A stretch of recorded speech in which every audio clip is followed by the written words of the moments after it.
Ugh. Video. Yes. Brought to you. Do not adjust your television sets. I would. How would you adjust the television set if like we commandeered the airwaves in like a very Orson Welles type broadcast? Sure. Do you think our opinions on miniatures are going to make the people riot in the streets think we're actually being invaded by, I don't know, small gray plastic aliens? That would be more interesting than anything else going on right now. So, I mean, that'd be kind of cool. But mostly, I'm just sitting here kind of trying to agree with you because it's a little clunky. It's a little weird. I like playing with that awkwardness. Mm-hmm. Yeah.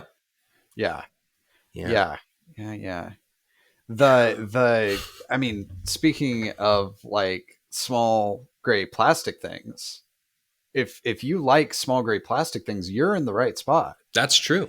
Yeah. So, ladies and gentlemen, welcome to the Small Talk Podcast. I'm Canon. I'm TJ. And this is the podcast where we talk about miniatures, putting them together, painting them, and everything that kind of just pops into our heads. Exactly. While we're painting these things. That's just it. Is one of the things that's going on here is, of course, there are a million people out there who are painting miniatures on YouTube, and so many of them are so much better than either of us, and that's totally fine. We're comfortable with that. But one thing we really wanted to do was lean into just talking about the experience, the community of this hobby, the community of things like Dungeons and Dragons and Warhammer and whatever it is, are just kind of general nerd stuff. Yes.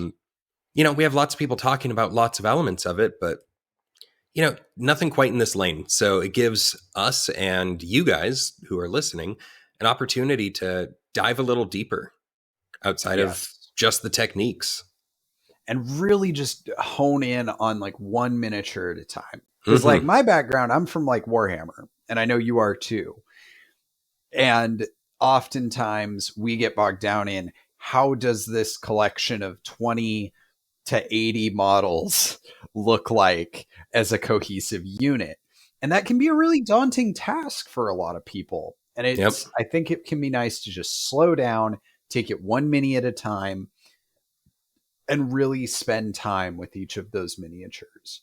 Yeah, absolutely. And I think that's really what I just want to really second you there. It is so, I think, rare in this hobby, unless you're one of the people that's already making a living at the hobby, let's say. It's hard to take the time to appreciate the model and the paint job rather than just painting it as a means to an end. Right. Really treating it as like an art piece instead of a game piece, which is something that I'm guilty of doing. Because while these are game pieces, they're still a lot of them are very beautiful canvases that I think even when they're still gray, you can just look at them and go like, man, like I was putting together some of the Chaos Terminator kit. Like those guys look awesome, completely unpainted. Like I just was looking at all the little detail work and all that stuff and was just like, man, these are going to be really fun to put my own spin on. Yeah, no, I mean, I certainly agree. You know me, my style, and I think some of the folks, if anybody's joined us for the last couple of episodes knows, for me, it's all about weird little customizations. It's how can I throw on some green stuff? How can I sculpt a little something and 3D print it and put it up on the miniature? Buying jugs of clay and starting to do little features here and there. Right. Yeah, man, that's definitely my thing. But I've always been really afraid because I wanted so desperately to be good at painting that I didn't paint. It's a very weird little thing. It is a paradox. Yeah. And speaking of being good at painting, this is a project that has an aspect that I am still very much a novice at. And I'm guessing you can guess what it is this week. Well, I'd love to hear it. I know what I struggled with. Yeah. And I will say also what I did very well with after coming out of these last couple of episodes with all of the practice I've been doing. Yeah. There were some aspects of this thing that I crushed. I felt so good about. purely because I came out of this with the experience of our last couple of episodes. If I tried this miniature on our first episode, it would have been... Might have been rough. Might have been rough. It would have been really rough. Like, Real, really rough. Like one thick coat, like that meme, like those faces. Not even one thick coat, but hey, I don't know. I mean, we'll get into it as we go here, but I guess I'll briefly say, from my quest to get better at line work and edge highlighting, I was able to really drum up a incredible Hylian shield for the metals. I think it looks just banging. And as again, we'll get further into this as we go. I, for the first time ever, decided I was going to paint entirely in matte. So I added matte medium to every single piece of my palette. And so I really pushed myself in a weird way. Where did you get the matte medium? A little local hobby, like paint supply store in downtown Edmonds, which is a little waterfront community near where I live. For the life of me, I don't know the place's name. I stumbled in there because I was just trying to find some art supplies, frankly, a few months ago. And I was looking for nice Klonsky Sable paintbrushes, which no one sells in person. You just can't find them at any shops. I didn't want to go online. I'm going to have to go online. Yeah. It is what it is. Got to go to the big zone. Yeah. So for now, I'm still just painting with, whatever I can find paintbrushes. Usually no more than like a $10 paintbrush. I would love to get myself a good proper like Winsor Newton, but I'm not there yet because they just get expensive. But anyways, while on that little quest, I found one synthetic paintbrush that was a huge waste of money. And then I found this matte medium. And there are no instructions on how to use it. So I just guessed and tried it out for the first time ever on this model. And I think I would say it turned out pretty well. I'm stunned with how this model turned out. There are issues for sure, which we'll get into. And every one of them was a me learning issue. Well, I feel like not every one of them, when we become the caliber of painter that we get to go, I don't have any issues with this model. I think we need to stop doing the podcast because then we've peaked. We've become the apex painters. We'll be the gods of painting. Yeah, it's interesting. So actually, before we even get into actually looking at the model, this was a miniature, obviously inspired because the new Zelda game came out. And we went, hey, let's do some Zelda. Zelda's cool. Yeah. Link is cool. Let's do something for that. But I will say he's only gotten cooler since I was a kid. Yeah. Big dork energy on Link when I was a kid. You know what's I don't crazy? know if the Zelda heads are going to come at me. I'm sorry. But I played Ocarina of Time. I loved that game. He always struck me as kind of a bit of a dweeb. Well, okay. You've also got the age difference definitely plays a role, right? That's fair. Your first Link, you're 8 years younger than me, I think, right? Yes. 8, that's the number? Yep. So your first Link was probably Twilight Princess? Yeah, I think that was the big one. Because that came out when I was already in high school. I played a lot of the older ones because I had a cousin who had them on his Game Boy. So I would play some of like the older, like Four Swords I really liked. Okay, so you did a lot of the handheld stuff. Yeah, I played bits and pieces of Majora's Mask on his N64. I played through the original Ocarina of Time, played through the remake once it came to 3DS, and then played Skyward Sword. And I believe Skyward Sword was the last mainline Zelda title that I have played. Interesting. Yeah, no, so my history with the Zelda games is actually really weird. I've always liked Zelda, but I'd never owned Zelda, like any of them. It took me forever to get my hands on them. So Ocarina of Time came out when I was a kid. I might as well have been the oh my God, a Nintendo 64! That Vine? Like, I might as well have been that kid. Gotcha. Like, fell to pieces. Couldn't believe that I got one. Didn't get a Zelda game. Didn't know what the hell Zelda was. My friends all had Zelda. And so I would go over to their houses, and it was the game that I wasn't allowed to touch their controller on. versus like every other game we had was like, GoldenEye, Banjo-Kazooie. Nobody cared. We'd pass controllers back and forth, or we'd play multiplayer. Zelda, obviously no multiplayer. Nobody let me touch the damn thing, especially if they had a big brother. I would just get beat up for trying. It wasn't allowed. Non-negotiable. Not whatsoever. And then once Majora's Mask came out, that was the world changed a second time. That was monumental. And that was when I got to borrow it from a friend, but I didn't, again, no older siblings or anything. And my parents weren't like playing the games with me. Mm-hmm. So Majora's Mask comes around. I couldn't figure out how to do anything. Right. Especially I was like, I figured out how to like, I can hop from this place to this place and make some money. That's pretty cool. Oh, I'm almost out of time. Time to rewind time. I lost all my money. All right, cool. Let's do that again. And that was basically my Zelda experience until Twilight Princess. Mm-hmm. I got a Wii when they were brand new. Twilight Princess at launch. And then my Wii bricked. Oh, you had one of the like when it was a brand new console. Yeah, that always seems to happen. I had a friend that went through, oh God, by the time he got one that lasted him till the end of the generation, I think it must have been like 4 Xbox 360s. Yeah, that was just a generation of things that broke.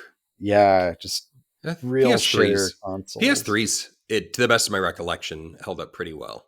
I never had a PS3 go bad on me. I still own that PS3. Yeah, I have in my closet my uncle's launch day PS3. Yeah. Yeah. But yeah, tangentially related, that had a copy of the PlayStation Store download of Scott Pilgrim versus the World, the game. Oh, fun. Yeah, that was a good beat 'em up. Really fun beat 'em up that was unavailable legally until very, very recently when it was put back out. I remember that. Yeah, it got locked up for some weird reason. Yeah, legal stuff. Hey, on the upside, you can play as one of my favorite characters, Wallace Wells, in the re-release. They added him as a playable character. That's great. Yeah. Yeah. So yeah, basically that happened. Didn't touch Zelda again until Breath of the Wild. Basically, my buddy that I was living with had it on Wii U. I played a whole lot of it.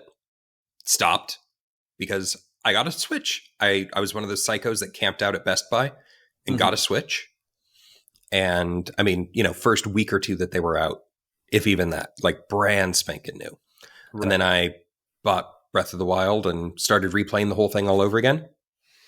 And I burnt out.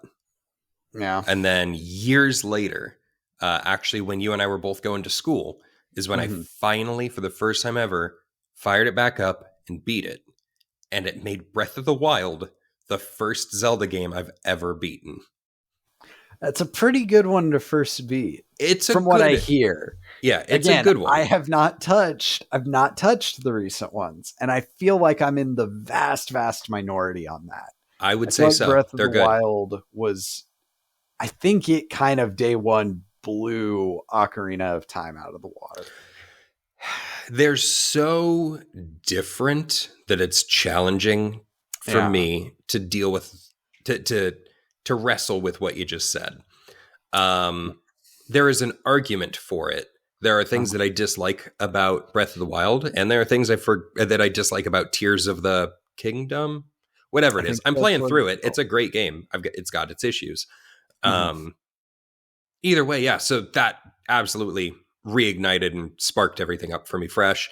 And then I went through and smashed through Zelda 1, NES, Zelda 1, Ocarina of Time, Majora's Mask.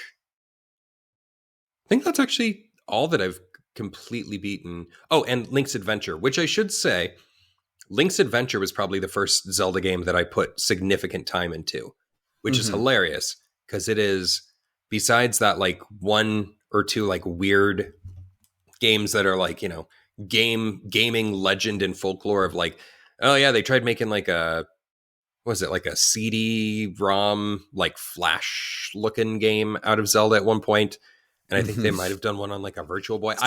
talking out my ass here. I'm not CDI sure. Zelda, yeah. Like, barring any of those, Adventures of Link is the one that's kind of criticized, and it's also the second Zelda game, which makes it all the more impressive that it ever made it all the way to A Link to the Past. But yeah, that one's weird. You get XP for killing monsters. You level up. As you're leveling up, you increase. I think you increase your magic or your damage or your health. It's a side scroller action game. Weird. Well, I hope you've been having a good time so far. Unfortunately, Canon's webcam just goes kaput right here. No idea what happened. It just stopped capturing or something. So that's it. It's gone. It's done. That won't be the case in future episodes, but it is the case for the rest of this episode. So rather than making you stare at this face for the next 2 hours, we're going to just splice in pictures of the miniatures, more like we normally would, and play around with it a bit. But I just wanted to let you know that if you're wondering what's going on, that's what's going on. Even the stuff before this point, it would just stop recording. So I was just trying to have us bounce back and forth the best I could. I hope it was good enough. Anyways, thanks for watching, and if it happens again, I'm going to beat Canon up. So hopefully it won't happen again, or else my hands will hurt from beating Canon up. Now back to the show. It's completely different from anything else they've ever done. And I didn't know if you were aware of that game or not, because your model looks exactly like that Link. Does it really? It does. So if you look... Adventure. Link's Adventure, The Adventure of Link, something like that. It's Zelda 2. And your color palette is that. So, of course, the game itself is like an 8-bit, but the artwork that I've seen of like Link from that game done in like, a cartoon style is almost exactly what you did. So I was wondering if it was you pulling some weird obscure stuff for funsies, or if you just happened to pick those colors. Well, no, that was purely accidental. I think my reference point for the colors on this Link was just like the greens, purples, reds that I had lying around. But I was just looking at a picture of Link from Super Smash Brothers.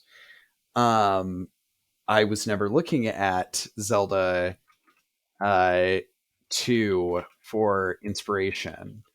Funny. Yeah, here real quick. I'm trying to find a picture of him. Here, this is like a fan one, but you'll definitely see what I'm talking about. I just sent it to you in our little Discord chat that we used for producing this show. A little inside baseball.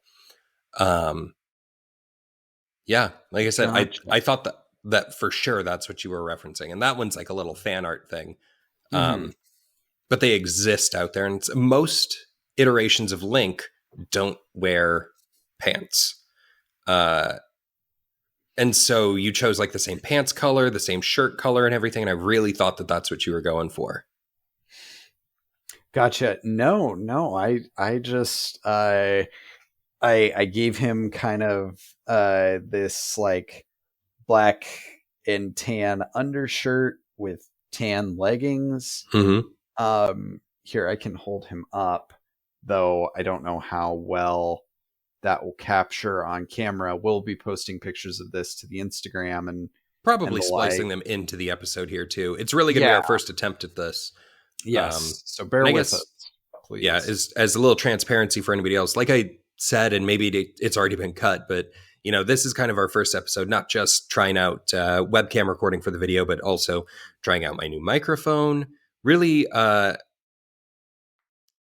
quite a few things production wise where we went, hey, so it turns out actually getting a podcast up on the internet is way harder than recording a podcast.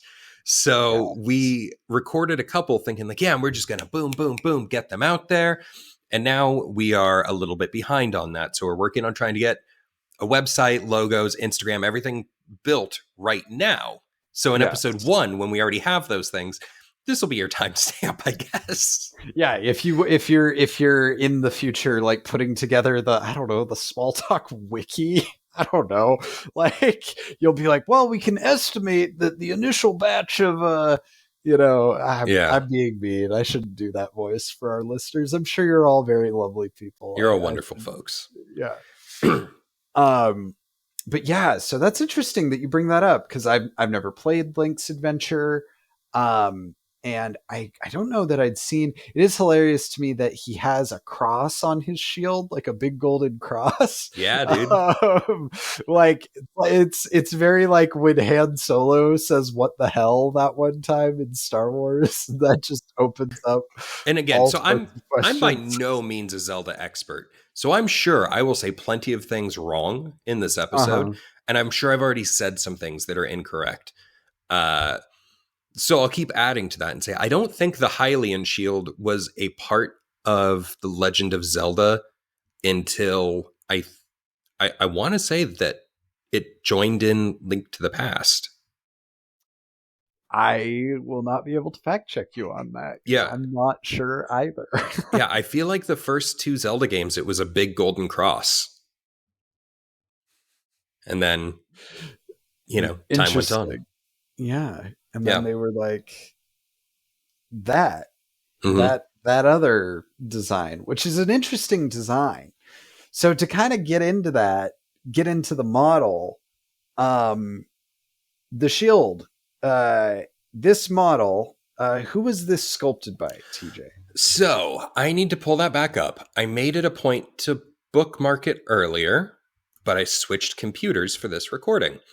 So give me 2 seconds. Yeah. I will also say, Canon, and I haven't told you this yet because it happened just as we were getting ready to do this episode, that I went over to this sculptor's page over on Colts 3D and commented or put up the make. So my print and paint job of this model, also pointing them back to this show. So if you come to us from Colts, and especially if you come to us from this particular model, hello, it's so great to see you.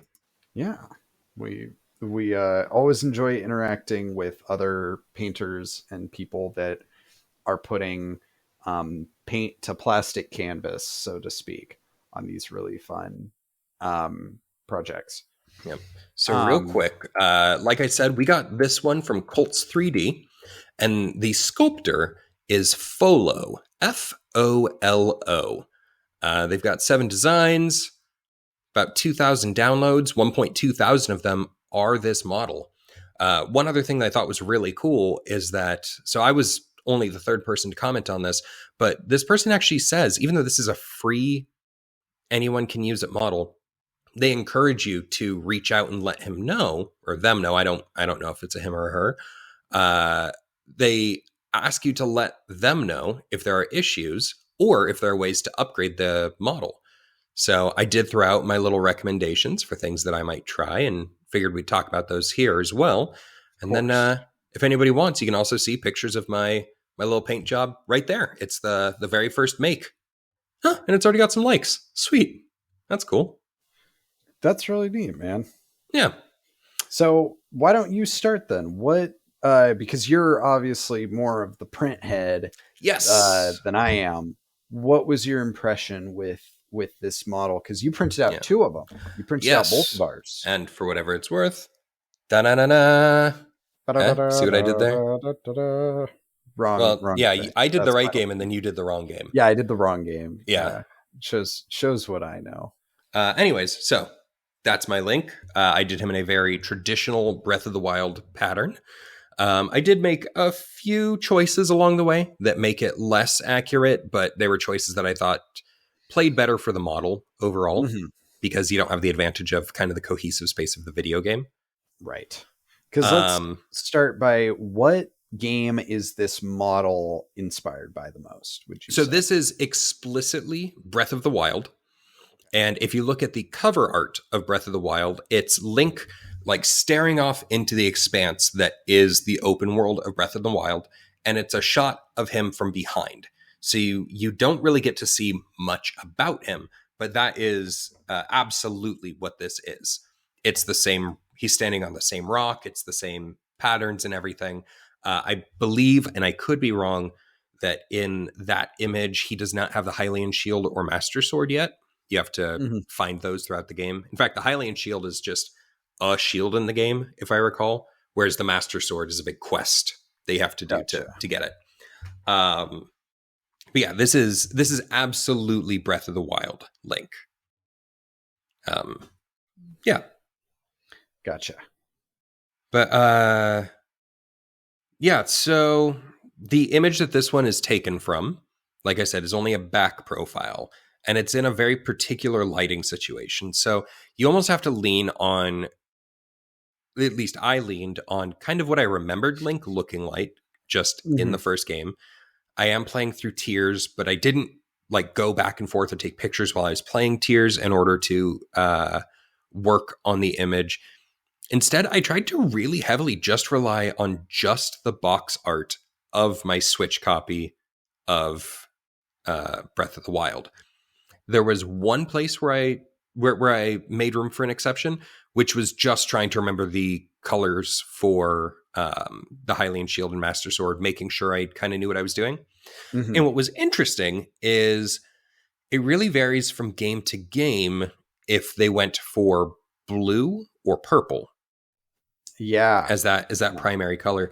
And so ultimately, because my model was already so blue, I ended up going with purple and using some blue shades in order to help kind of complete that whole thing. And I did some of my edge highlights, which I didn't do very much of, but there were places where I edge highlighted.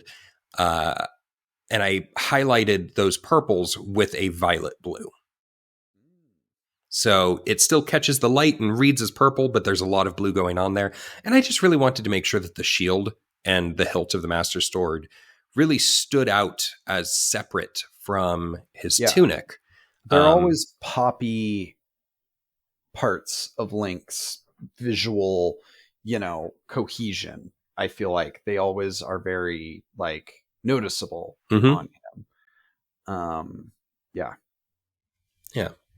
But yeah, so as far as the 3D printing stuff, just a little comment I'd already made on that designer's page there was there are places where the details are a little bit too flat.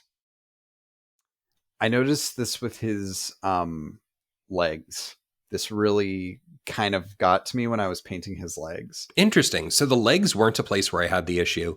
For me, it was really the main torso and really anything that had to do with the tunic, where understandably, if you're designing a piece of clothing, you're thinking about just it being clothing, right? Where at most it's embroidered, so a little bit lifted. But as a painter, that doesn't play as well. One of the places I felt it the most was, again, like the little intricate line work, and especially the Triforce kind of right near the back of his neck, like right at the top of the spinal column there, where that was just a nightmare to try to paint that because it was so flush. So those were, as far as sculpt details, that's I would say my criticism is you would want to lift those to make them a little bit easier and a little bit more manageable to paint on things like that. And there are just a few other places where that exists. It's not a huge deal. It's a preference deal. And somebody who can freehand can make up for that better than I could. I would consider myself a good painter, not the best painter. So I think about a lot of my friends who I play board games with who wouldn't have been able to paint any of those details and might have attempted to, say, dry brush to pick the details a bit, but probably couldn't have done line work or freehanding to help make those pieces pop. And those add so much of the interest to the piece. I think especially if you look at mine and we look at the image of the front of his tunic, you can see how much of a difference the lower half of the tunic, where those details pop more, you can see how much more vibrant that is than higher up on the tunic, where they become more flush. And some of that could be from my own printing. Some of that could be from the sculpt. I'm not entirely sure. I do have a nice printer, so I'm leaning on it being more to do with the sculpt, but I haven't gone into the 3D file and picked it apart and gotten into Lightbox and all that crap. All that stuff that doesn't mean anything to anyone who's not a hardcore printer head. My second criticism, which I'm guessing is probably one you share as well, is where the sections were cut. Yeah. And that would be, I'd say, probably an even more important issue to solve than those little, having the details not lifted as much as I'd like to see them. Where the legs attached to the tunic, perfect, because it's well hidden. Yeah. Yeah. I did have him fall off once after I glued him, which I was not super enthused about, but I've got him on there. He's a display piece, certainly, which is something I think we'll cover later. Yeah. Not a gaming piece. Absolutely. And obviously that affects things. Yeah. Yeah. Big ones for me. Maybe I'm just a brainoid and I couldn't find them. I assume the Hylian shield has like straps of some sort. Yeah. Does yours not have straps? Did you lose the straps in transit? I might have either lost them, they got broken, I might have thrown them away on accident. I put them in your baggie. Okay. I remember. All right. I remember very specifically. Well, yeah. So you lost your so strappies. I lost mine. Yeah. I lost my strappies. But that's all right because I pinning his arm to the Hylian shield, very easy. Yeah. I will not have any. I am not worried about it falling off at all. So this is a very posable model. Mm-hmm. Yeah, I wouldn't say posable, but you can. I'm not worried about this guy breaking. No, the brakes, solid construction. The brakes that I had were all during assembly. Which my guy, I'll make sure we show the picture appropriately here. I did lose a pinky finger on the shield arm.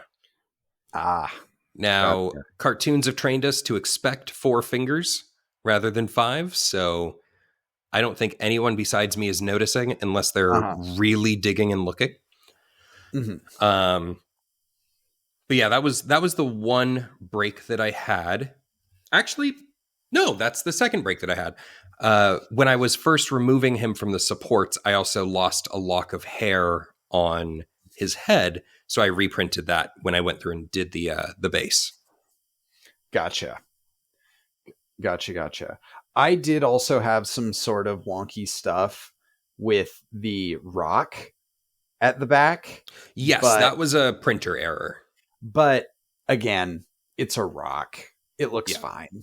Yeah, well, and that was specifically that was printing issues on my end where it had laminated on you, which is when the layers kind of don't stick all the way and they peel like that. That's called a lamination error, and that was on me. That was I make the same mistake just like every time I try to restart my printer. Or like break it down and then like access it again. Yeah, I always forget to I'll take all the time, loosen the plate, get it zeroed properly or set it to home properly. And then I forget to actually just hit the Z = 0 and save it. So it's not quite where it needs to be. That itself probably shouldn't contribute to lamination very much, but theoretically it shouldn't contribute. But I'll tell you, every time I have a lamination error and then I go through and fix my Z0, I do the exact same print on the exact same plate and it turns out just fine. So I don't know what to tell you. That seems to play a big issue for me, or a big role in it for me. I will say, so you were only in town for a short period of time when I wanted to give you these bits and pieces, or else I would have tried to reprint that rock for you. The other rock was a complete failure. So when I printed it for myself, I dramatically increased my print time, about 25% per layer. So it has less detail in it, but way less risk of failure. And it didn't fail. And what I wasn't thinking about was how much detail I was losing, which I had actually also printed the head on that same plate. So my head definitely has less detail than yours as well. I see. It still turned out surprisingly well. I still stuck with suck it skin, but I'm getting there. Well, it's a good model. I think you could print this on a 4K printer and still have it look pretty good. Because you're running an 8K. Yeah, I've got an 8K. The one I gave you is either a 2K or a 4K. I forget. I think you said it was a 4K, but I don't remember. I'd have to check. Yeah. Again, so thank you to, what was their name again? The Folo, Folo, on over there on Colts 3D. I mean, thank you so much for making this badass model. Yeah, it was a lot of fun to paint. I would genuinely. So I already commented on there that I'll let Folo know once this episode comes out. But Folo, if you're at all interested, as somebody who's now worked on this model, I would love to chat with you and perhaps even pitch you kind of my ideas for where you could change those cut points to make it even more paint and print friendly in the future. I think you've got a couple of seams that are.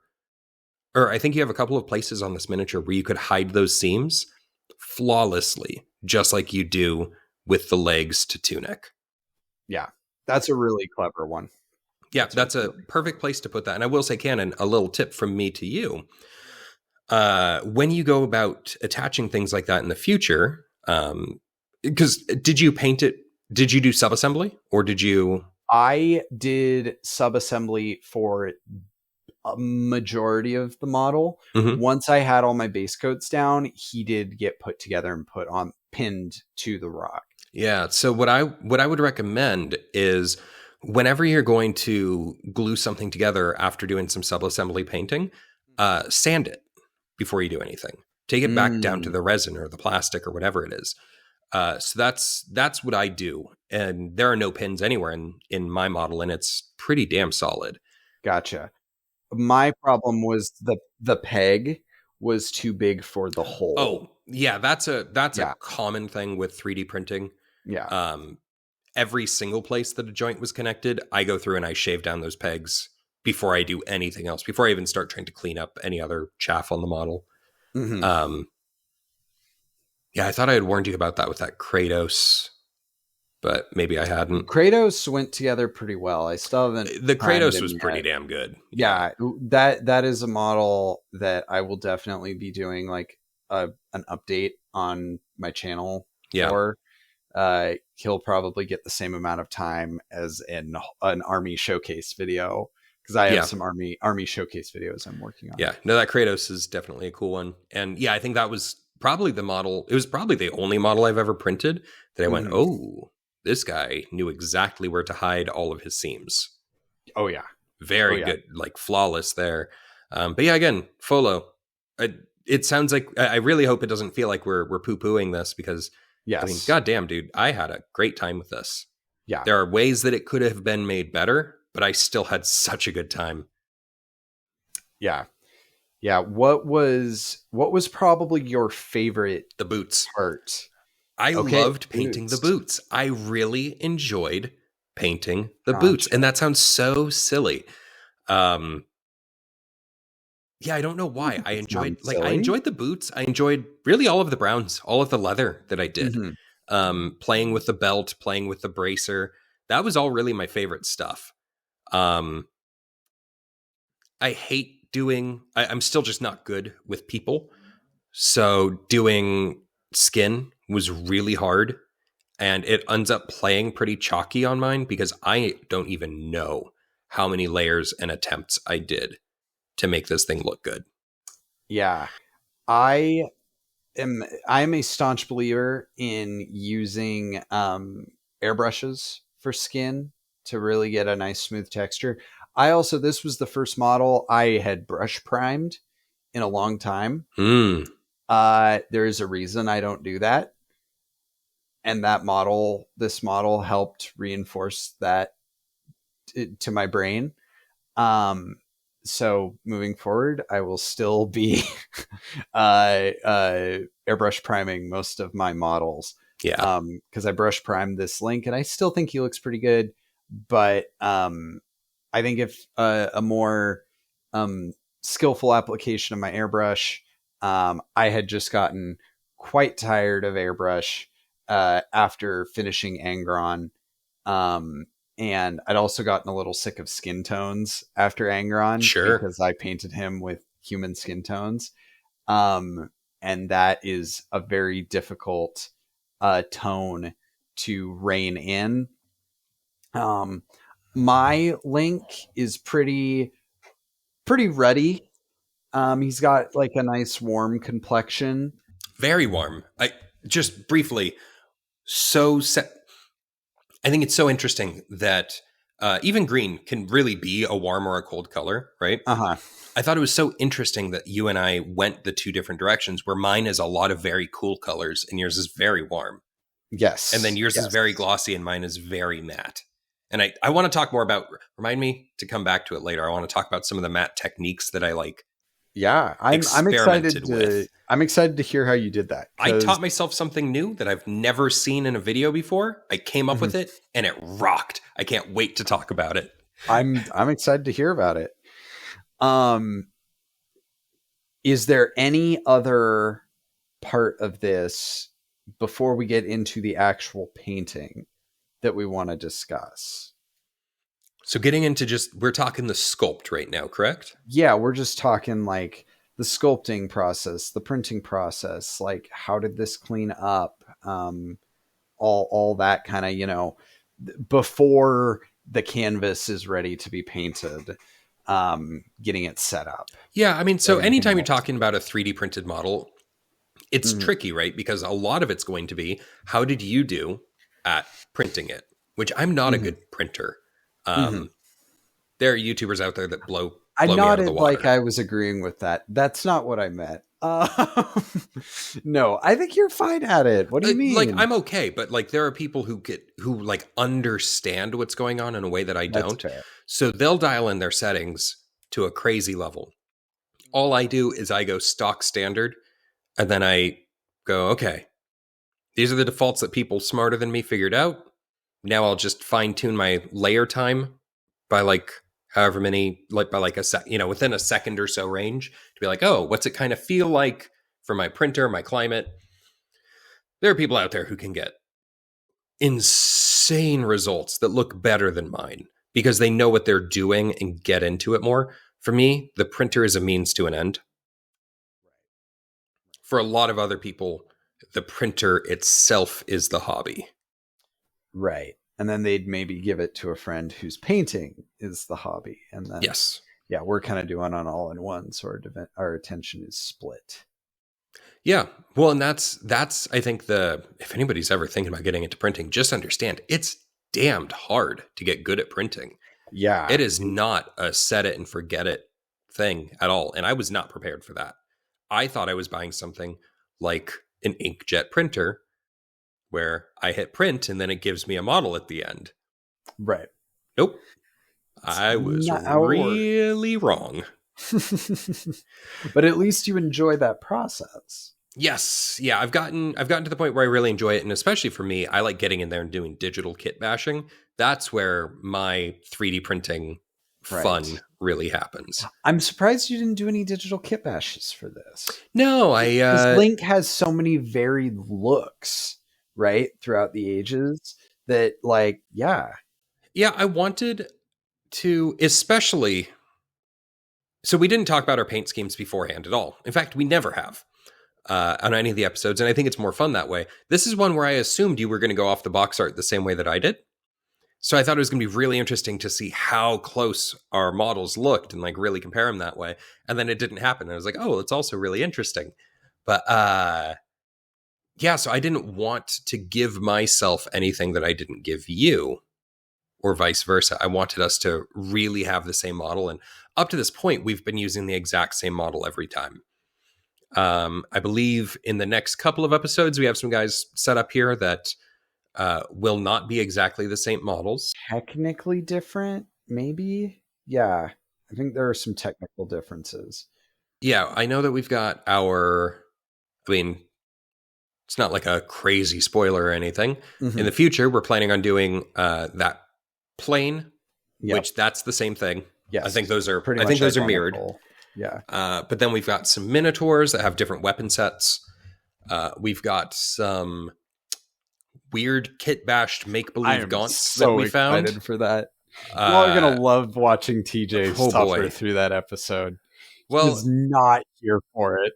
I think we might even combo that episode with, we found some old green stuff nightmare lizard men that I was attempting to make. Oh, man.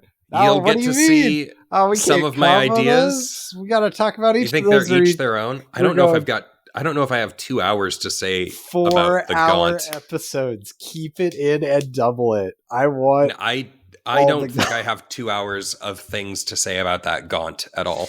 Oh man, that'll be a Canon centric episode then. Yeah.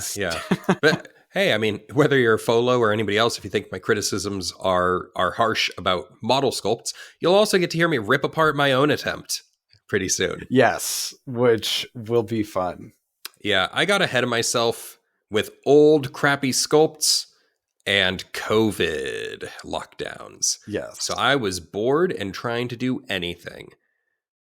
That's going to be a painful episode. Yeah, it'll be a deep, dark dive into the middle of like true pandemic boredom. Like pandemic boredom and pandemic. God. Yeah. That was like right in the thick of it that I did those little crappy lizard men. That's going to be fun. It'll be a fun episode. I'm really that'll be fun. So anyways, like I said, I like Link. This was fun to paint. Yeah, no, I agree.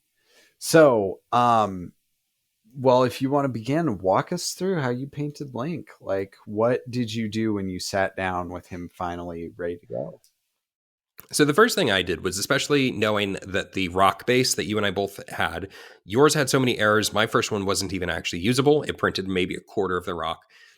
I printed this with a ton more supports, a lot bigger supports that ultimately made it really ugly and pockmarked. So the first thing I did was whip out that Dremel tool. Between Dremel tool on this rock and just sanding down different elements of the model, I spent probably a good hour or two just really cleaning everything up. I really like what that did to texture the rock, actually. Yeah. As far as cleaning up different bits of the model, that part's not terribly interesting. We've all sanded models before, and it's no different when you're dealing with 3D printer stuff. I guess the exception would be that sometimes if you didn't do a good job supporting things, or if you didn't catch an auto support putting something where you don't want it, then you're trying to figure out how to clean up a pockmark from a support somewhere important. Right. I think I did a pretty decent job of getting them into less visible places, or at least not the face of the model. That's kind of always what I'm looking for, is whichever viewing angle is the most likely is where I'm trying to make sure we don't have too many of those to clean up. Anyways, as far as construction, I did attach the feet/legs, that's all one piece, onto the rock right from the beginning. I cleaned up the arms and put both arms on the body, and I put the head on the body. I left the shield and the scabbard separate. And actually, the one little digital thing that I did do for the both of us is I didn't want the Master Sword to be separate. So that was originally a different piece from the arm, and I stuck that all together for ease of just making it work. Gotcha. Yeah, so that is one piece that I made my own choices with. I'd even consider doing that with the shield side as well, but I felt like that was going to be easy enough to line up and glue for each of us that I didn't think it was ultimately worth it. I think that's the right call. Yeah. Yeah, I liked being able to get inside of the shield and paint it a little bit. Yeah. Not super high detail, but still get in there. Yeah, as far as painting, I did a standard black and white zenithal because I love doing a zenithal. I actually used enough layers of paint and thick enough paint that the zenithal didn't really play a role in the highlights. It was just to help me see what I was doing while I was doing it. Yeah. And that's usually what I use zenithal for. What I did with that salamander, doing those the undershading, that was a novel use of that technique for me. The other place that I used my airbrush was actually on doing the tunic. I did do a base coat of a darker blue, and then I did a lighter blue kind of moving up and almost, but not quite in a zenithal. I did try to keep it kind of top down, so more of the light source was hitting the shoulders and places where it flared out a bit. But ultimately, I did not. I wouldn't say what I did was a zenithal. I would still call it just more of a typical volumetric highlight. I should also note, I tried using some liquid green stuff from Citadel to clean up those arm seams.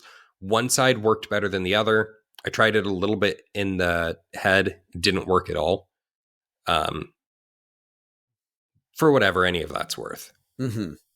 Yeah, it seems like that can be kind of tricky. I think because of the nature of this model being very toy adjacent, and I say this as a man who plays with toys. It's toy adjacent as a compliment, I would say. So I did not feel that the seams on the arms detract from Link here. I think sealing them is fine. But unless you were to take this and say, you know, I'm going to do like a really, really, really ultra realistic Link, then you'd probably want to fill him. But Link is already a very cartoony character in a lot of his iterations. And we have a lot of anime statues of him already. I don't feel that these seam lines are any more egregious than any production stuff in all but the highest quality of pre-made statues. Yeah, I mean, so that's really a me thing, right? I think I've mentioned this in a previous episode. I've certainly told you this before. I mean, when I put together even like something kind of unimportant like a terrain kit for 40K, I have sat there and sanded down bits for 12 plus hours in a single session for seams that nobody will ever see. And I'll just be playing with plastic glue and sanding and another coat and plastic glue sanding and blah, blah, blah. It's just a personal OCD type thing. I see. Oh yeah, dude, I forget which model it was, but I know I was telling you about this at least one time where I went to the point where my hands were blistered. Like significantly blistered from how much sanding and just like cleaning shit up I did. It's a lot. I think the most I've ever done is on the outside of treads for my Spartan assault tank. Those all had seam lines, the treads. And that wouldn't even occur to me as... And I scraped off every single seam line. Like yeah, that maniac. So, and I'm about to but do what it you again just said, for my Land Raider Proteus. Yeah. I just did that for my Imperial Knight. Including the seam lines inside of things. So, you know, if you smashed and broke, this isn't a bragging thing. This is a I'm broken thing. Yeah. I agree. Yeah. Like I could just I could glop mud all over the treads. It'd look cool. It'd cover it up. Yeah, it would look great. Yeah. No one would ever see them. And I still might do that anyway. Literally, with the Imperial Knight. Like, you know, the Imperial Knight, it has like, there's like one really large piece that's like comes over the top of the whole thing. Like it's big football armor. Yeah, it's football. I like that football armor. Yeah. Football armor, football pads, whatever you want to say. I was sanding the stuff that goes underneath it. Like literally invisible things that won't even get painted. Well, as you said, if someone breaks open your model, you don't want to look lazy, you know? Yeah, I like to imagine it kind of like, you know, like, and like cooking shows, they're like, now we cut the cheeseburger in half and you get the side profile. It's like, if anybody ever cut my stuff in half, I want them to take a look at it and go, ooh, wow, nice. Yeah. What's the show where like everything's secretly cake? I think it's... Could do models that are like... Is that cake? Is it cake? Will Arnett. What's that cake? Will Arnett had to be like the host of it, right? He's like every game show host. Sure, why not? It's not Mike. I think it's just called Is It Cake? I feel like it's just called... I've never watched it. I've seen things from it. I'm not a giant Is It Cake head, if that's even what it's called. Yeah. I don't know. Like, I got no problem with anybody liking it. I'm sure it's interesting to watch once or twice. Mm-hmm. But I mean, like the twist is always that it's cake. You know, well, that's exactly like the novelty of it would wear off for me pretty quick. I also don't really use many drugs. If I used more drugs, I'd really like it. Yes, because then I feel like the surprise lasts longer. Like, yeah, no, because man, like the there's only thing, no way the couch is made of. yeah, Oh my god, man, the couch is made of cake. Like, that's a delicious looking couch. Yeah. No, yeah, like all I do is like I drink alcohol socially here and there, once a month or so, maybe. I wish I was good at like smoking weed and stuff. I'm just bad at it. Yeah. I'm just really, and as we can attest to with the like, if resin fumes gives me a reaction, right? Ain't no way I'm going puff puff pass with anyone, because I will be on the ground coughing and harshing everyone's vibe. So yeah, not for me. Yeah, no, I guess I wish I could. I'm not good at it. I'm just bad at it. I'm literally bad at it. I just get paranoid in a bad way. It's not cool. You should have told the guy that offered you methamphetamine outside of the store. Oh my God. I didn't tell that story on this podcast yet. You should have just gone, I'd love to, but I think I'd be bad at it. Like, yeah.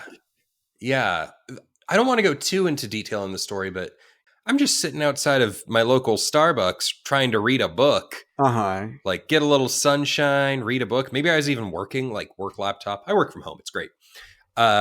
And some dude just like keeps slowly inching up over the course of like 30 minutes, getting closer to me until eventually just, do you do crystal meth? And it takes him like 10 times because I can't understand him and his mask is on. And once he actually takes his mask off, I really wish he had kept it on, as he's asking like, hey, do you do crystal meth? I'm like, no, I don't. And then it seemed like he was really offended that I didn't. He was like, I was just asking, and like stormed off. It was so weird. That you didn't tell me that he was like, okay, Mr. doesn't do crystal meth. Yeah, dude, it was wild. Was wild. I love that energy. Like, you're the asshole for not doing crystal. Yeah, he's probably right.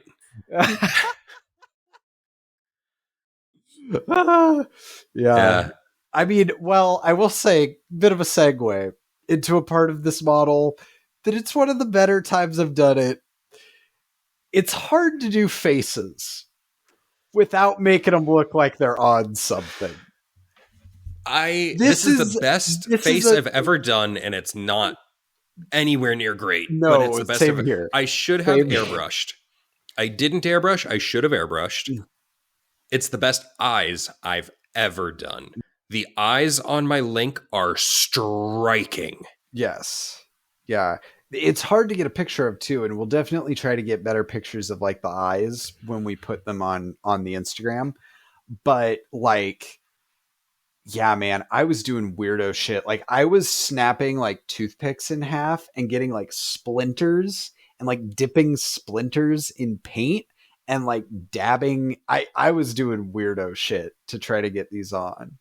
Yeah, can I share what I did? Yeah, go for it. Because it's stupid easy. Mm-hmm. All right. I do a little bit of off-white on the eyeball after having already done my skin tone. I put a wash over the entire face. Mm-hmm. Highlighted the face again. Another little bit of the off-white. Make sure that, even less of it just to be extra safe. Didn't want any spillover. Because I liked what the wash did already from just... It put a little bit of darkness underneath the eye to help make it pop a little bit. And then if the shape of the eye, let's look at my obnoxious aviators for a second. So the shape of the eye on the model is sort of like this aviator shape, right? The inclination that I've always had is to put my eyeballs smack dab in the middle. Right. What I ended up doing is I shot to put my eyeballs right up here. And so it was a dab of blue just right there. All of a sudden it gives you a very imposing, it made Link look very intense. It actually looks more natural. Again, we think about our eye as our eyeball, our iris is everything being in the center of the eye. Mm-hmm. And that's actually pretty true when you're looking straight on, except we don't think about our eyelids. And the eyelid really does cover a significant portion of that, what is that? Iris? Yeah, iris. Yeah. Or it at least goes to the iris. You very rarely see the white of somebody's eyes above their eyeball. And so I was just staring at pictures and I had that like epiphany. Mm-hmm. And then on top of that, as far as part of what makes it pop so hard, is it is the one place on the model where I used Vallejo fluorescent blue. rather than the other like huge palette of blues I was working with. And so it has this just a little bit more something, it's a little grippier color. It's a different blue than any other blue on the model. It's actually, I think, might be the only thing that I didn't put matte medium in as well. So it even has that little bit of just something. But like I'm staring at him right now, and it's just like, yeah, man, I'm still really happy with how those eyes turned out. That's especially good. his left eye, like on the shield side, I think turned out especially cool. That's good. Yeah, that's good. Yeah. So what I did for mine was I put like a little dab of like blue in, and then I put a smaller dab of black in the middle of that blue. Then because he's an anime character, they have that like little white thing. The one that like kind of cuts into the iris and the colored pupil, the iris and the pupil. Yes, thank you. That I put an even more minuscule dot of like pure white. Because his eyes are actually a very, very, very bright gray on my model, that I built up to from like, I started with like Mechanicus standard gray from Citadel. Oh, wow. So yeah, I was like building up and up and up and up and up, before the only bit of like pure white is that little dot highlight. And I think that's what saved it for me personally. Okay. I think if I had left it at the blue with the black dot, he'd look a little, I still think he looks kind of derpy, but he doesn't look like models I have painted in the past. But also he's got very big eyes. Yes. Yeah. It's cartoon scale. The model. Yeah. So I feel like we had more room to work with, and there was a lot less danger of that overspill and getting that really kind of derpy look, that haunts a lot of painters' first attempts to do eyes. Yeah. Yeah. I have to agree with what you just said there. Virtually everything. These are the easiest eyes I've ever had to work with. Yes, I would agree with that as well.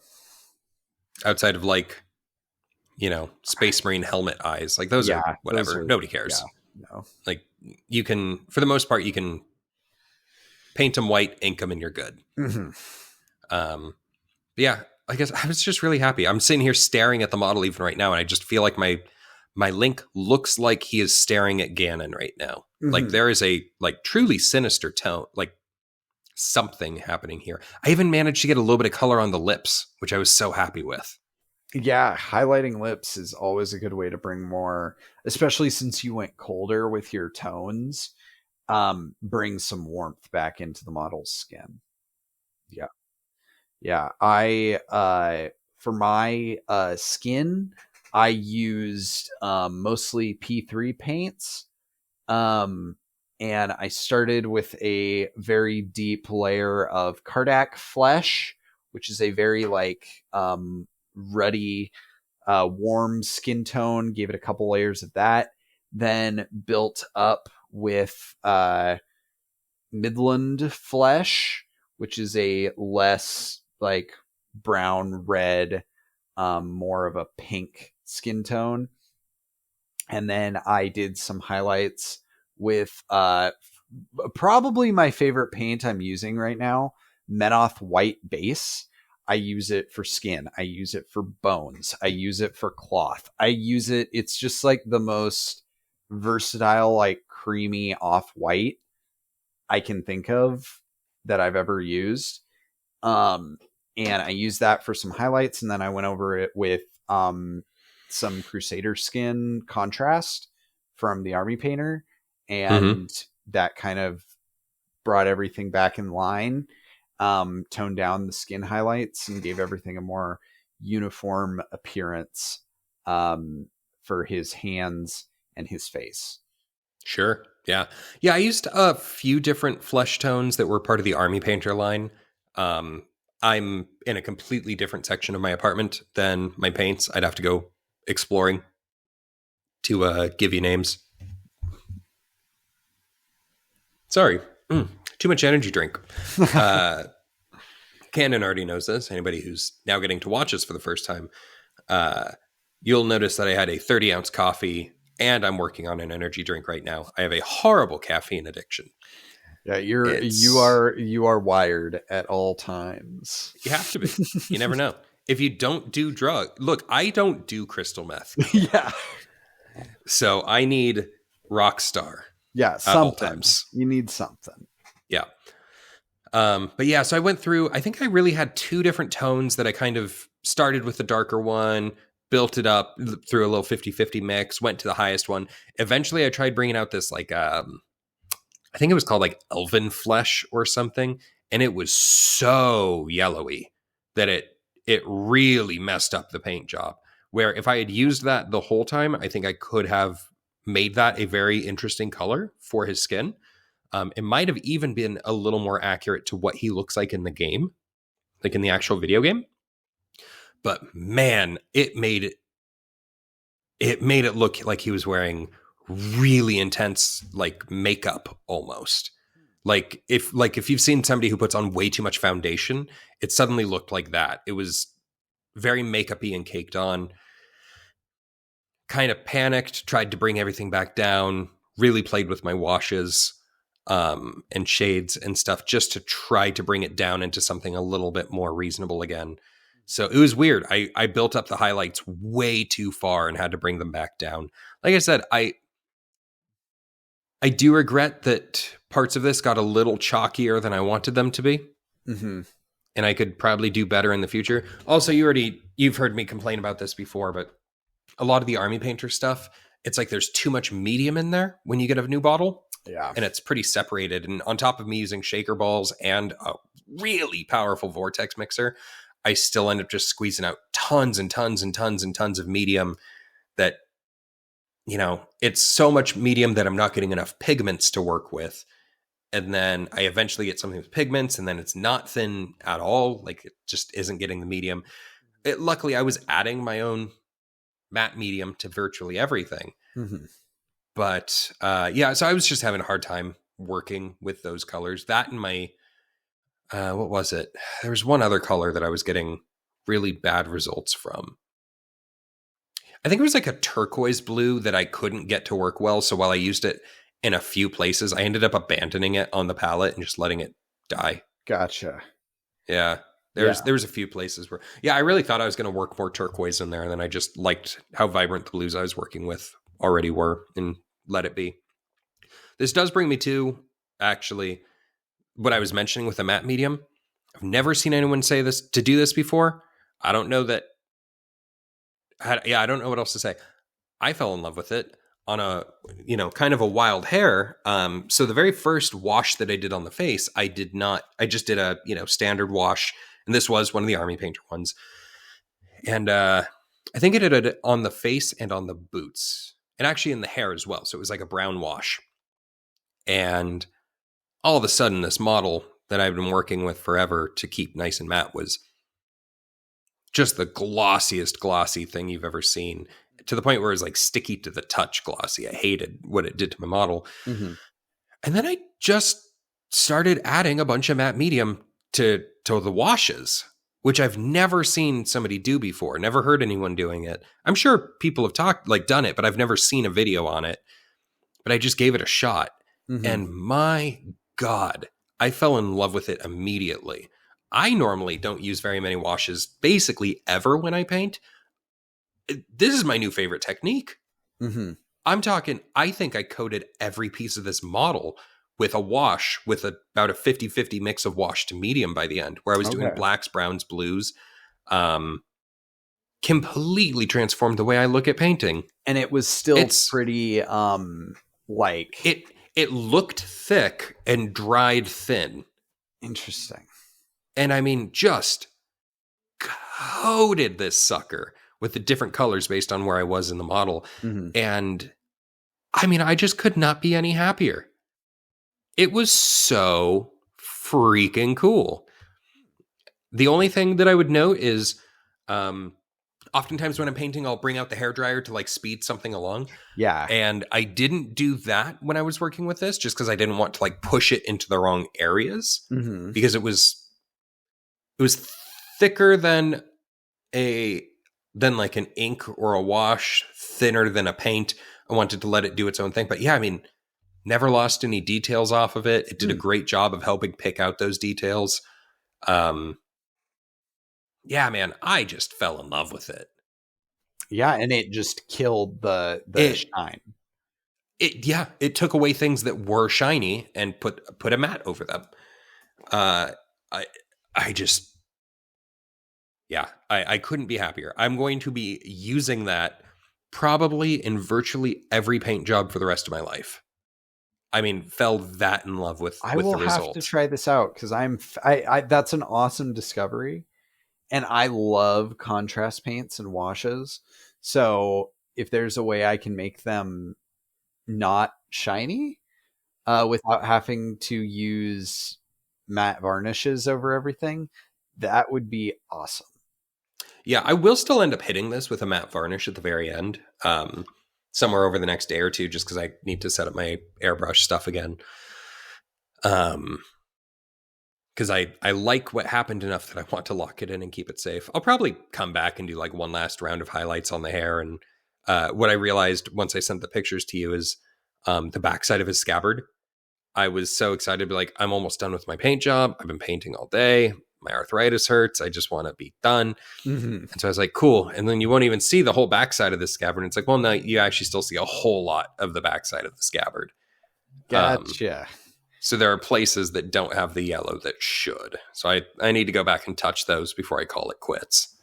But yeah, I'll also say, just also, God, well, I'm thinking about another thing that adding the matte did so well is it really made the non-metallic metal that I did for the shield super easy. Normally NMM is so challenging to do, and I feel like I got all of the benefits of a really nice looking non-metallic metal with virtually no effort. I'm talking, I did a coat of gray, hit my inks, did an edge highlight, done. Or not inks, my matte wash, if you will. That was just too easy. Too easy. Loved it. Just, gosh. Yeah. Recommend it. Highly recommend it. I like it on the shield. I think it looks good. I think it looks pretty good. Yeah. The hair too. How'd you do the hair? I'm curious. Yeah, so I actually started with a much, much, much darker color. That I think was actually supposed to be one of those like elven flesh tone type, like goldish skin things from, I think it was an army painter color. I might have been using a Vallejo. It would have been one of the two.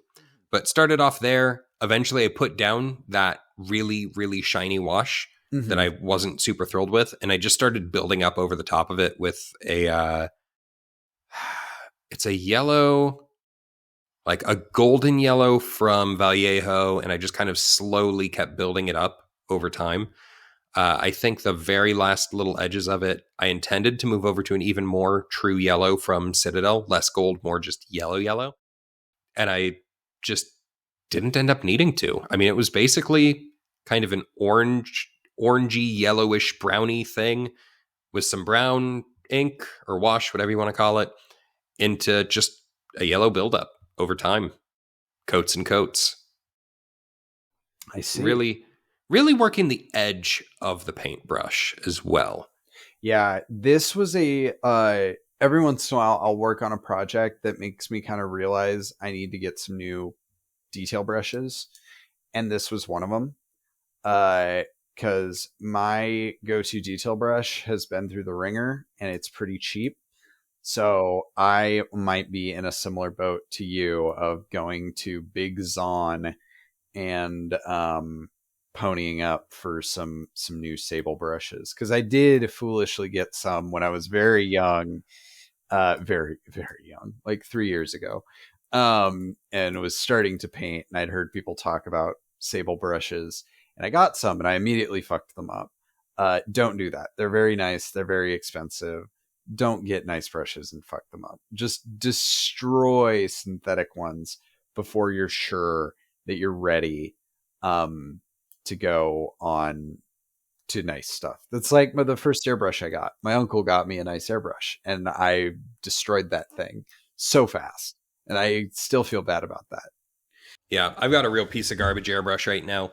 That's actually one of the things that I'm aware of when I was working on this, is going, like, really feeling, especially, so it's a dual action, but there's so, like, the resistance when I'm actually pulling back to apply how much air pressure I'm going to, put through the gun is just so inconsistent that I was trying to do a lot more of my highlight work on that tunic initially. Like I said, that was really where I used my blues.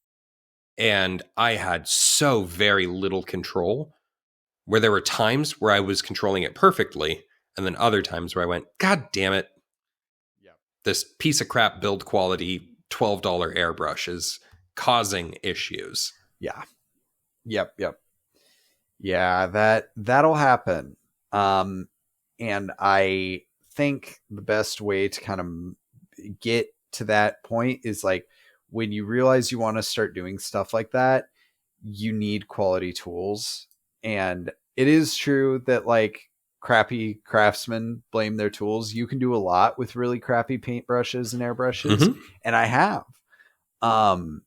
But if you're going to be, like, highlighting cloth with, like, an airbrush, you probably want, unless you have been airbrushing for a very long time, a pretty decent airbrush and good knowledge of how to thin the paint to the correct consistency. Yeah, that was really the thing I've been waiting for, was to get better at thinning paints before I start thinking about buying a better airbrush, getting a better feel for, like, just what should be happening. Understanding how to clean it without destroying it. That's a big one. Yeah. Because this is technically my second airbrush, but the first one was one of those ones that had, like, a little pump built into it. And it was just kind of a nightmare. And heavy. It just hurt your hand because you're holding a whole compressor. It's not great. No, I mean, the one I have, even if I go out and get myself, like, a real nice, like, Iwata or something, I'm not getting rid of this thing. Oh, yeah. It's just going to be my priming brush. Yeah, mine is just a central pneumatic bottom feeder. It's not gravity fed. My first one was, I have one. This thing, I've got opinions on this thing. But yeah, no, this, just got it from Harbor Freight. This thing has been a workhorse, and I am going to continue to run it into the ground. Mine was one of those, like, crappy ones that came with my compressor. Okay. It was just the cheapest thing. Like, I didn't even want the airbrush with it, but somehow the one I found for the compressor that I wanted, which I forget what the name of that compressor type is, but it's like, like, every company has their own version of the same compressor. Yeah. For whatever reason, that one with the tank, it was cheaper with the airbrush than anything else was without the airbrush. So I was like, well, all right. Get that one. Yeah. Yeah. Always will need a priming brush. Exactly.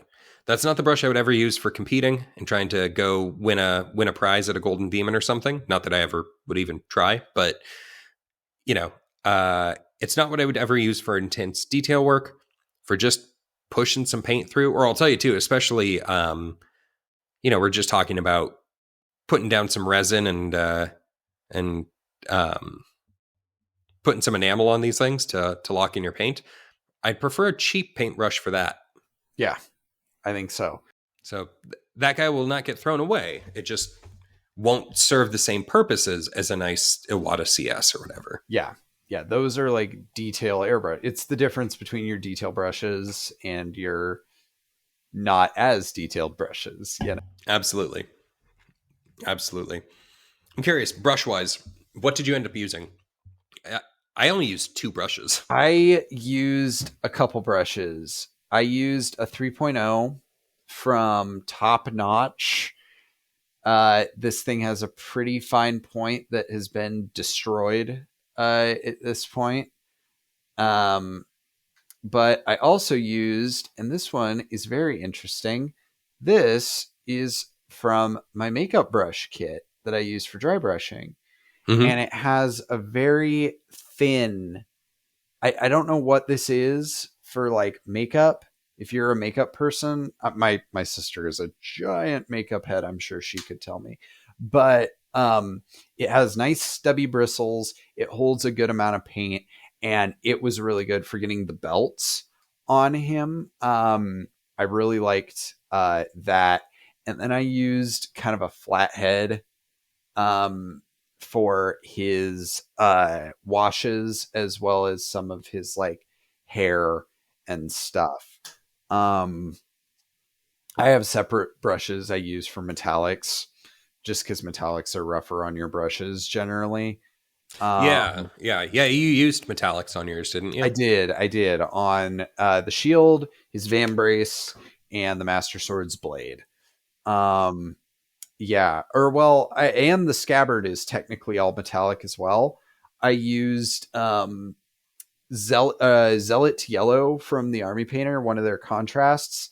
That over any silver gives you a really nice looking gold color.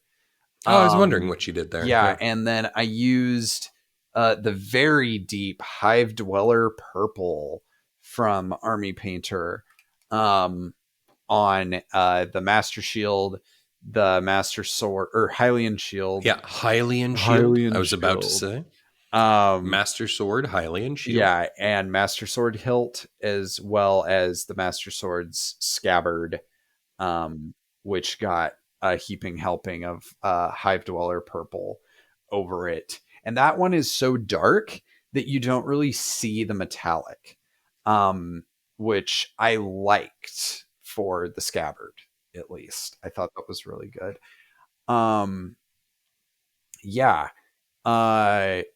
I used a really a fun highlight color, Necrotite Green from P3 for his embroidery. And it's like a very bright green. It's pretty thin. And I think it dulled once it dried to a good level for the embroidery. For his kind of shoulders and upper area of his body, is like upper chest to up to his shoulders. I used like a 50-50 of Necrotite Green, and the color I used on the rest of his tabard, which is called Gnarls Green, also from P3. And I loved how it came out. I really dug it. I as always, I love fabric with folds. This doesn't have a lot of folds. That's fine. It's a very simple, tight tunic.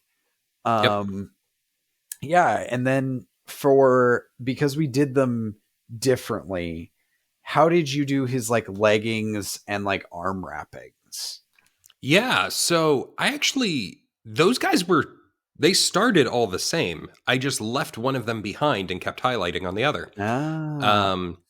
So I started with this like pretty muted green to a lighter green. And again, keeping these very like desaturated colors. Right. These very kind of grayish green.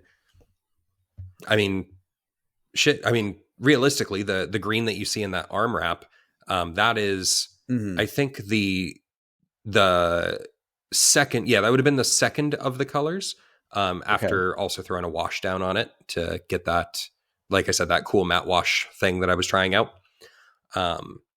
You can actually see ever so faintly some of the bits of green where the shadows lie up on like the upper thigh towards the groin, and even a little bit kind of in the inner leg and where the boots connect. You can see some of that green. And again, you can even still see that in like the white in the tunic or the undershort, or like the undershirt from the tunic. Then I built that up with Army Painter mummy robes to get to that final white. but I kept a very kind of a volumetric highlighting approach when I was going through it all. The other thing that I did while I was painting was, so I really kept to the rules of subassembly through most of the model. I didn't really touch everything until everything was done.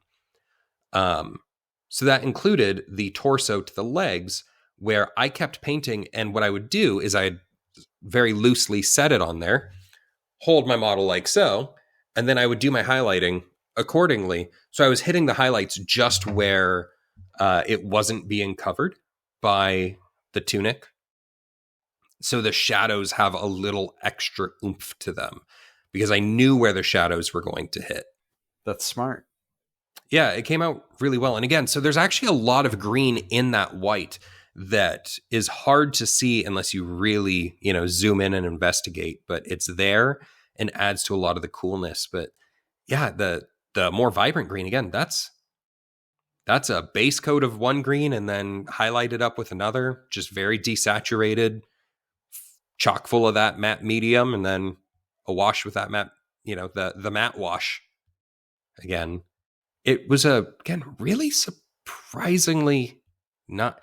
It was difficult while I was doing it because I didn't know what I was doing. But when I did it and I saw that it looked the way I wanted it to look, it wasn't even what I went in with a plan on. I really thought I was going to keep everything pretty green. And then I just kept building up, and the white started to look better and better to me.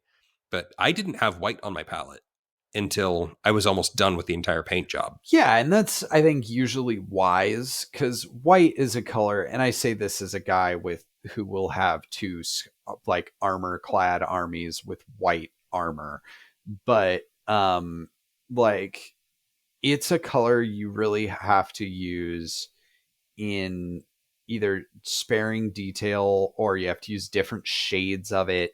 It's such an intense color that I think it's really easy to, and I fell into this a lot where I would try to just glop white on stuff, and it just doesn't work like that. You have to build up to it. Yeah, I think most of the things we think are white aren't white. No, I would agree.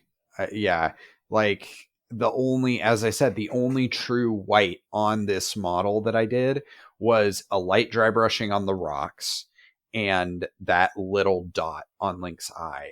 Everything else is built up to look white-ish. Real quick, and I'll try to include this on the show notes as well.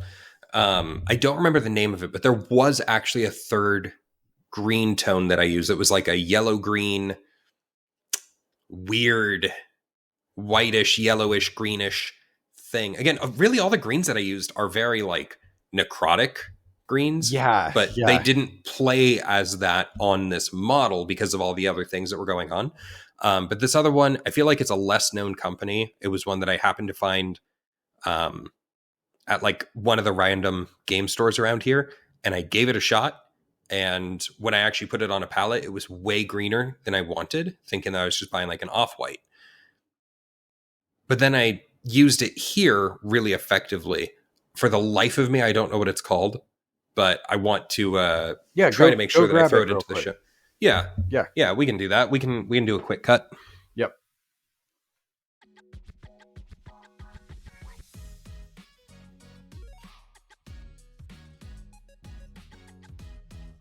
I just want to remind everyone to like, follow, and subscribe to Small Talk Pod on Instagram or all your YouTubes or podcatchers, wherever you listen or watch us. And I would also like you to tag us on Instagram with whatever projects we're working on, because we always like seeing models of any kind being painted and put out into the world to be shared with all your other hobby friends on the internet. Absolutely. Yeah. Or if you paint along with us, because we usually announce what model we're doing next week at the end of each episode. If you're going to paint along with us, tag us in that. We love seeing how people do sorts of stuff, and maybe in the future we'll kind of work in works in progress or anything we get into the visual component of the show. Who knows? This is episode 4. We're still figuring it out. Yeah, definitely. So, I mean, moving forward, we're hoping to have the website up, hopefully even by the time this episode is out. Fingers crossed, maybe. Yes. Like we said, kind of at the head of this thing, it turns out it's a lot harder to actually get this thing out than we thought it was at the beginning. So we're figuring those things out. But yeah, like Canon said, it's going to be Small Talk Minis or Small Talk Pod, Small Talk Podcast, kind of depending on where you are.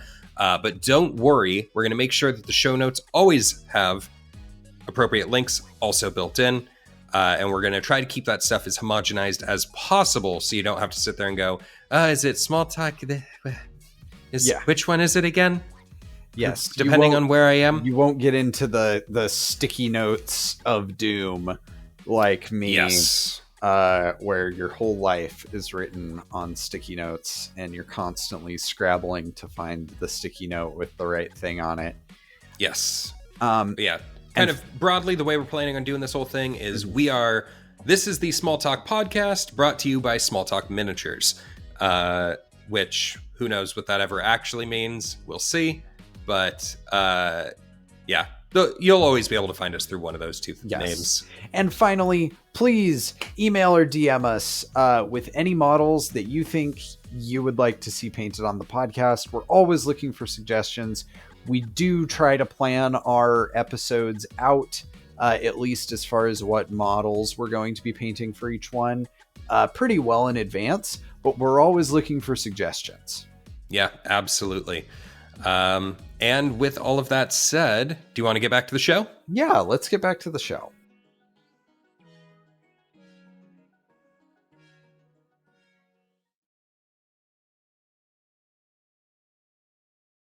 Back to the reason we paused was because I was actually going to go find that paint. And then I realized that, I should sit here and talk about just the different paints because I had them all still sitting out. So we're going to run through them all very quickly. Before I do, I want to highlight that the color I ran off for in the first place is War Colors, colors with a U, Ochre 1. So if that's visible at all, got that over at friendly local game store Nomad Games. So for my greens, we had Army Painter Scaly Hide, into Necrotic Flesh, into War Color Ochre 1, and then the very most highlighted white bits were Mummy Robes by the Army Painter. As far as my blues, I started off with the airbrush using Vallejo Steel Blue Air and Vallejo Light Sea Blue Air. Then over time we built up and covered our mistakes using a blend of Army Painter Deep Blue and Crystal Blue, with the highlights being Void Shield Blue for those edges, and Vallejo's Blue Fluorescent for the eyeballs. I'm not going to show them on the camera. Everybody knows what it is. The little bit of red was Army Painter Dragon Red. The only gray that I used was Blue Gray Pale from Vallejo. My purple was Blue Violet by Vallejo. And then finally, the washes. I had Blue Tone, Dark Tone, and Flesh Wash. And the star of my model, in my opinion, Golden Fluid Matte Medium. That guy right there. That's what I mentioned. This is seriously, a couple drops out of this guy mixed into anything. I've just never been so happy. Luckily, I feel like at the rate that I paint and how little I had to use, I mean, you're talking a drop per, a couple of drops per paint. Funny enough, I actually had more of the matte medium in the washes than I did in the paints. But, I mean, I could paint over 200 models out of that jar if I was using the same amounts. I mean, it'll last forever. For $12, that was 18 bucks. Good deal. $18. Pretty sweet. Liked it a lot. Yeah, and you got it at an FLGS. So, yeah, support your local. Actually, that one wasn't a game store. It was just an art supply store, but still friendly, small, local. Yeah, and the guy that sold it to me did play Warhammer. So, Most folks that I think in our realm, if they're not Warhammer players, probably are at least tangentially aware of it. Yeah. But yeah. So yeah, moving forward, I will try to be better about keeping track of what paints I use, because I'm notoriously bad about that. I kind of just grab shit off my paint shelf, which resides in that closet back there. And I just kind of see where my inspiration takes me. But I will try to get better about that. Yeah, and I think maybe even in the future here, we'll try to work those colors in, not just into the show notes, probably not even get them a whole dedicated section like this, but see if we can bring it into the earlier parts of the episode where we were talking about how we painted the damn thing. Yep. Make it a little smoother for you guys. But like we said, it's episode 4. We're figuring it out, and we're learning along with you. Mm-hmm. Yep. So I, as always, want to know, TJ, how would you have done this a bit different?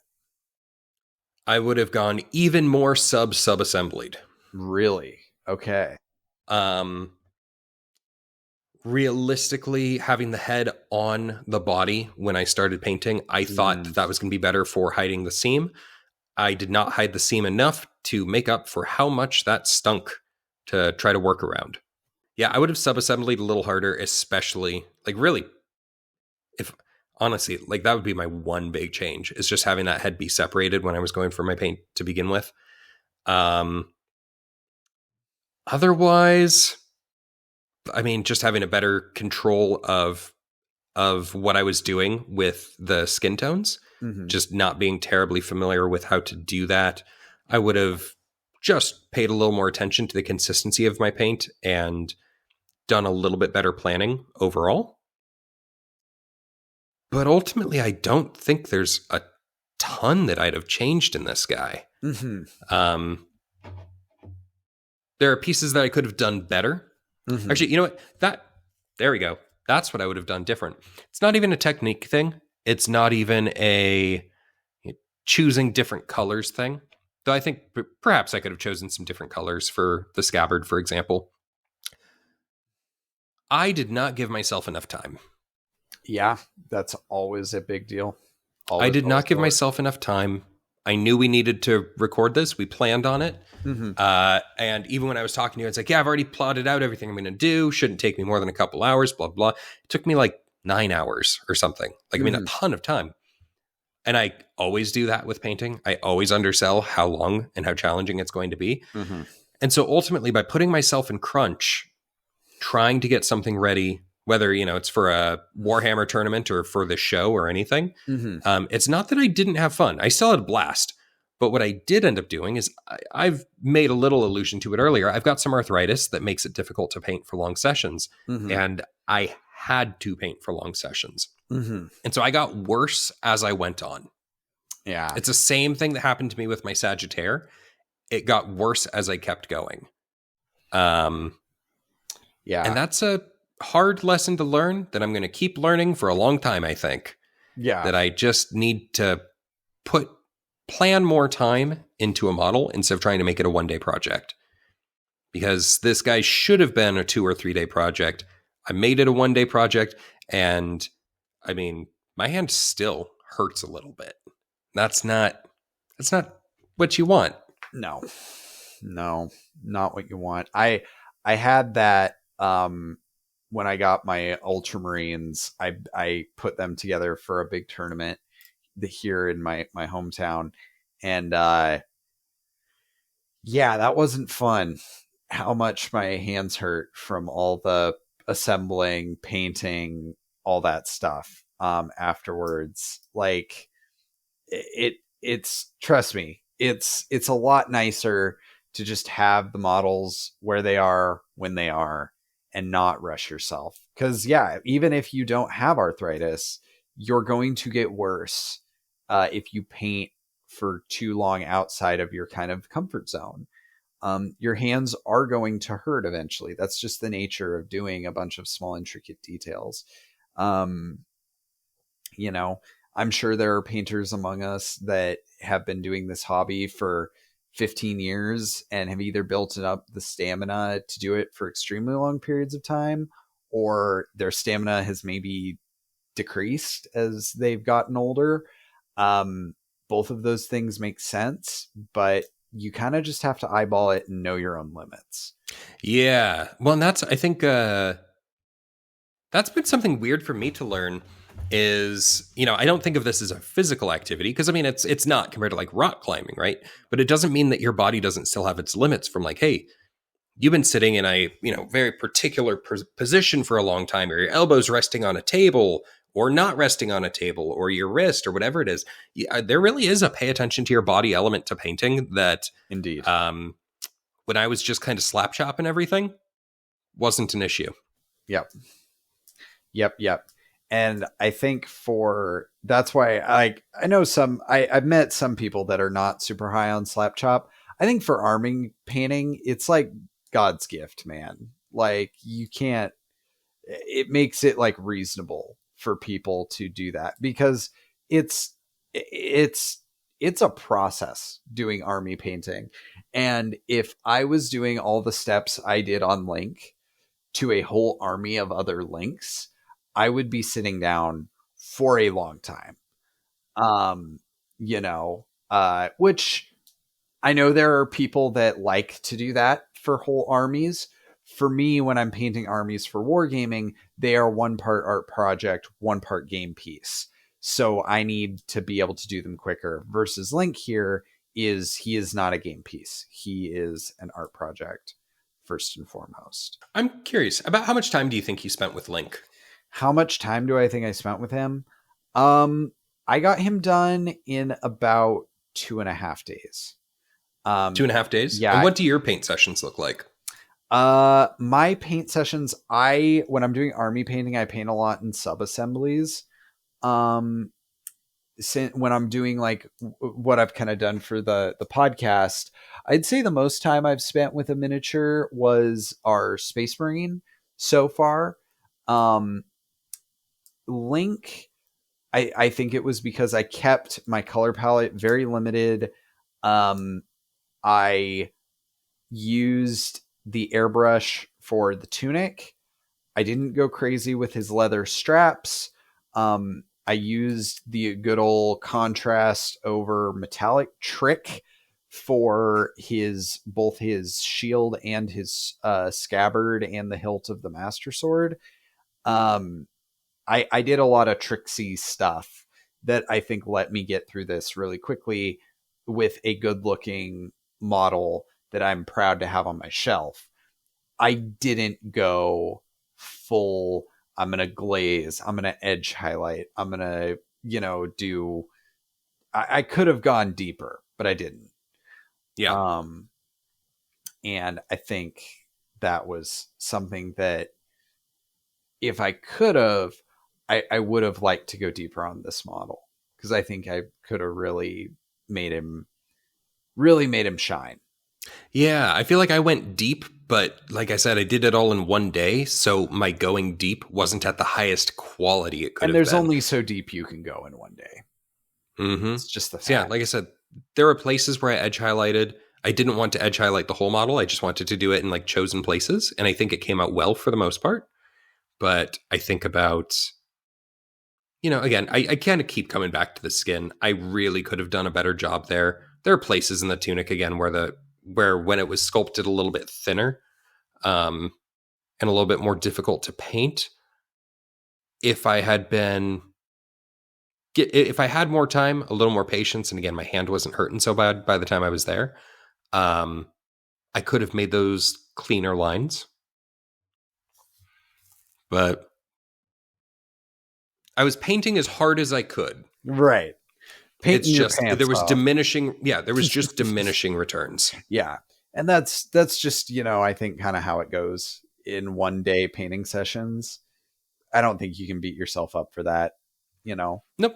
No, I'm very happy with this. I like it enough that I will go back and touch those couple of things that I want to touch back up because I'm going to be really happy to have this on my shelf. And this will probably be not just in my big Warhammer shelf. I feel like this will probably be in like a pretty visible location, whether that be like a bedroom bookshelf or out in the living room or something.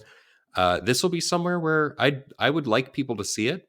It's not that my Warhammer I don't want people to see, but like this just won't be with those. I think this will be somewhere more visible because I really like what I have. He's also bigger. It's easier to see. He's a more recognizable character. Yeah. I'd say he's probably less breakable. In that, not in that if dropped, he will break. He totally will. Totally, yeah. But bigger things are easier for people to hold, generally. Yeah. So yeah, I know that people could drop this guy, but I'm not, they'd have to be a doofus or trip, Yeah. The only thing I'm really worried about breaking on this thing is the sword. True. Guys. Yeah. Actually, I had to heat mine up and kind of rebend it a bit because mine was pretty. Yeah, he was the sword was a little lopsided when I got to it. Gotcha. But again, that's a printer problem, not a sculpture problem. As the youths say, that's a skill issue, I believe. Is that what they say? I guess that's what they say. I don't know. I think that aren't you a youth? Funny. Well, yes, in the literal definition of I possess more youth than perhaps someone like you. Yeah, but you're 22. Yeah, I guess you're kind of you're on the tail end of the youths. The youths, yeah. I think the cutoff is 25. That's 25. What I say. Okay, I think 25 is like your last year of being. Like maybe even like 24 is your last year of being a youth, and then 25, 26 in that range. It's like now people are going to be like, oh yeah, you're still young, but like you're not calling you a youth. Yeah. There's something different going on there. Mm-hmm. When do you think you graduate out of like, if we're going by like Pokemon trainer, labels, when do you stop being like youngster Tommy? Like when does that start? When are you no longer a youngster? Yeah, I mean, youngster to me is like less than 16. Gotcha. Yeah, I'm thinking like, that's a kid. Because in the Pokemon games, the youngsters are like 8. Children. They're elementary schoolers. Well, yeah, they've got their own problems. Ash is, well, I guess he's retired now, but I mean, he was exploring the world with a couple of other 12-year-old kids. That was a weird, or 10 or whatever they were. I mean, that was a weird setup. Bred as so much older, despite his immaturity. He felt like I think he was way older than them by being 14 or 16. Gotcha. Maybe. So he was the adult in the room. Yeah, and don't forget, if he was 16 and Ash was 12, he was way older than Ash by 4 years, a quarter of his lifetime. Yeah, or a third of Ash's lifetime. Like, I mean, that's a big jump. Yeah, no, we all get old and then our bodies break down and we die. It happens. My knees hurt all day. Yeah, that's why I paint small plastic figurines. Yeah. I kneeled down to clean a cat box today and my knee has hurt all day since then. Big oof. Yeah, sometimes that happens when you're 30. Doesn't matter if you are a really active workout all the time guy. Some things just break. Body's like, I'm sick of your shit, TJ. Dude. That's what I'm saying. I think it's shortly after 25 that people are like, hey, you're too young to be in pain. No, they're lying to you. It starts when you're 20. Ugh.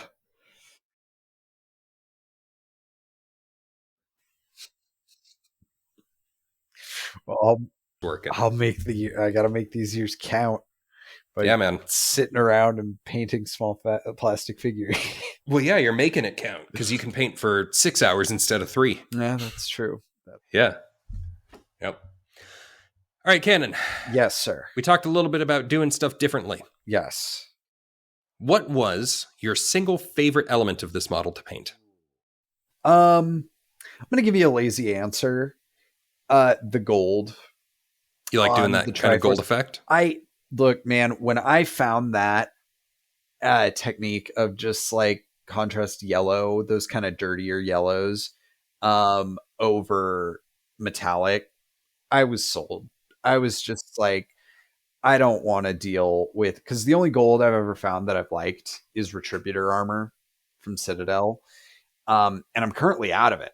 So I need to either re-up or just accept that I am going to be doing silver and then yellow contrast over that for a while. I like Vallejo's Old Gold, by the way. You have a lot more experience with Vallejo than I do. And I've heard nothing but good things. I need to get my hands on those. I love working with Vallejos. Need to get my hands on some. Again, I have a lot of Army Painter because that's what I have. And some of the Army Painter paints are awesome. It's an inconsistent line would be my issue. Yeah. But I mean, shoot, I like their shades and washes, and especially now that I figured out dumping a little matte medium into them, forget about it. I love that. And Army Painter, man, you got to give them one thing above all else. It's affordable. Mm-hmm. It's really hard to beat that price point. So, yeah, do I end up getting a little salty when my paints have too much medium sitting in the top of the tube, even after I vortex mix the crap out of them? Yeah, it annoys me. A lot, actually. But it's not the end of the world. Yeah, it can be overcome. Yeah, I just like that with my Vallejos, I don't have to worry about that. Yeah, that makes sense. Yeah, it's nice, like ease of anything that, like, I've always said, anything that gets in the way of your enjoyment of painting is a reason that someone might stop. Right? That's a great, I think that's exactly it. Anything you can do to like ease that pressure on yourself is like huge, you know? Like I've had nights where I'm like, I could paint tonight, but like airbrushes are annoying sometimes. I don't want to deal with that tonight. So I just didn't paint. And you know, doing things to minimize that are important if you want to keep painting and assembling models and putting out a portfolio like this is a skill I could use. Well, no. You stop that right now. If you don't take yourself seriously, nobody will. That's true. That's true. Yeah, that's a tendency I have too, is to like undersell even what we're doing here with this podcast. Mm-hmm. You know, is it like out on the outside, is it cringy if we're like, yeah, someday I'd like to do this professionally and have this be my job? It might feel weird to say, but also like take yourself seriously, give yourself some credit. We're not there yet, but man, I would like to be able to do that someday. That'd be really cool. I'd love to be a better painter. And this is what I tell people who are new to it all the time is like, yeah, you just got to do it. Like just do it more and you will get better. You know? Yeah, absolutely. I mean, this show is a testament to that. We've done 4 models for this show right now. And Canon, I am such a better painter today than I was. Oh, we disconnected there for a second. Okay, we're back. I'm such a better painter today than I was when we started this show. It's not even comparable. It's not even comparable how much better I am 4 models later. You know, I always think back to that 10,000 hours. And I've told you, I'm thinking about trying to do my own kind of painting channel, similar to how you have your own as well.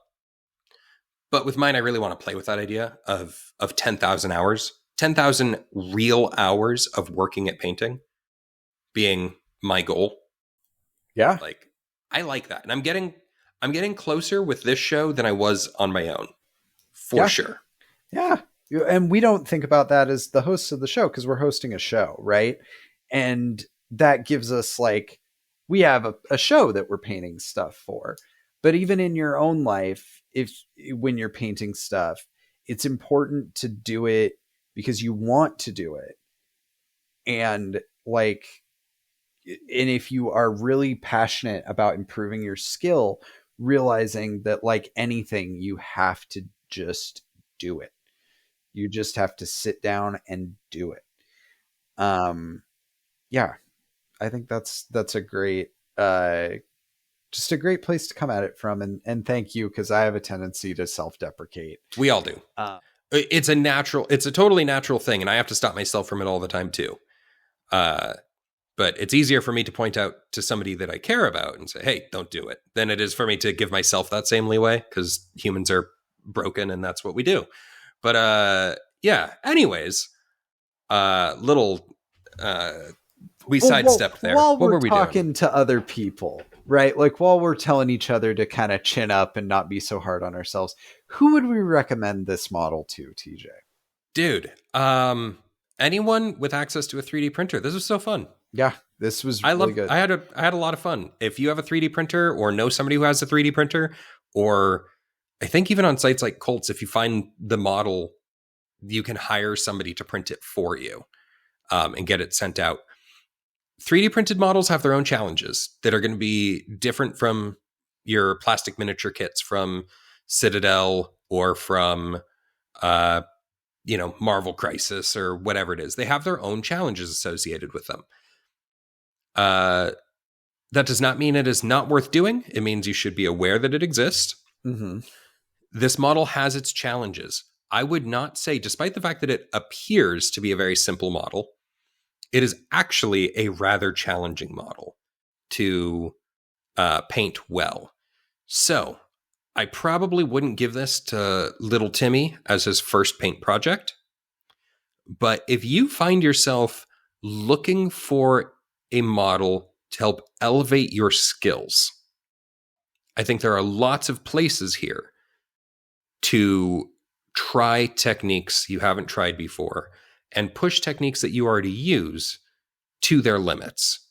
Like I said, there's tons of things you can edge highlight, but you could go overboard very easily. You could also, some of those sculpt lines aren't as heavy as you want them to be. So you have to really have strong brush control. Some of the like angles and stuff of the thing of the like emblems on the Hylian shield. Like your lines are far sharper than mine.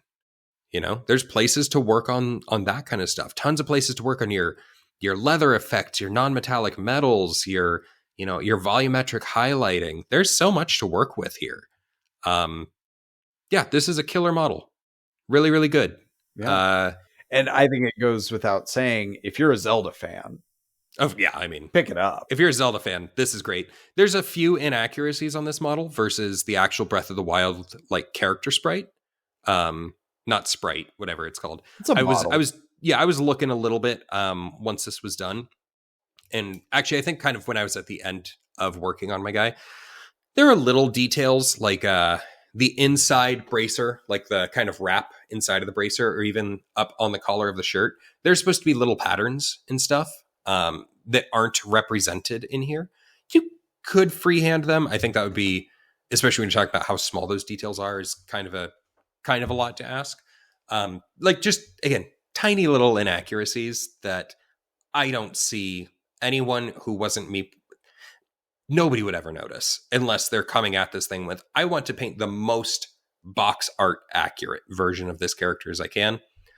And even those people probably aren't going to catch it all of the time. Like it's such a minute little, who cares? All of that is a very long way for me to say I really enjoyed this. I would love to see if, what was it, Folo? Yeah, Folo. Yeah, I would be so interested to see, if Folo ever hears this, or if I get a chance to talk with them, another version of this model that has those cutout lines in different places. Like I'd love to talk with them and see where else you could put them, because man, I would like to do this model again with those little issues taken care of. Yeah, that's something that you don't think about too with 3D models, is because of their nature as like creations by people with the means of printing the thing in your house, and it's not a product that was mass produced. You actually can go in and like change little diddly bops about it and then reprint it and repaint it.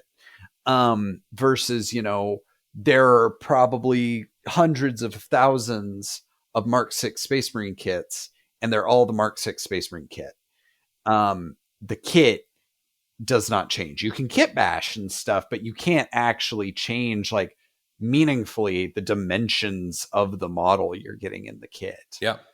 Yeah. So all of this to say, and I would love to actually talk to Folo if they ever hear this. And I plan on, especially once this is actually out, adding some more comments and seeing if I can get in contact with them. My little changes that I would make to the model. So as I said, I already made it so we didn't have to glue the sword into Link's hand. It's already there. I would love to see that hand actually closed around the sword. Yes.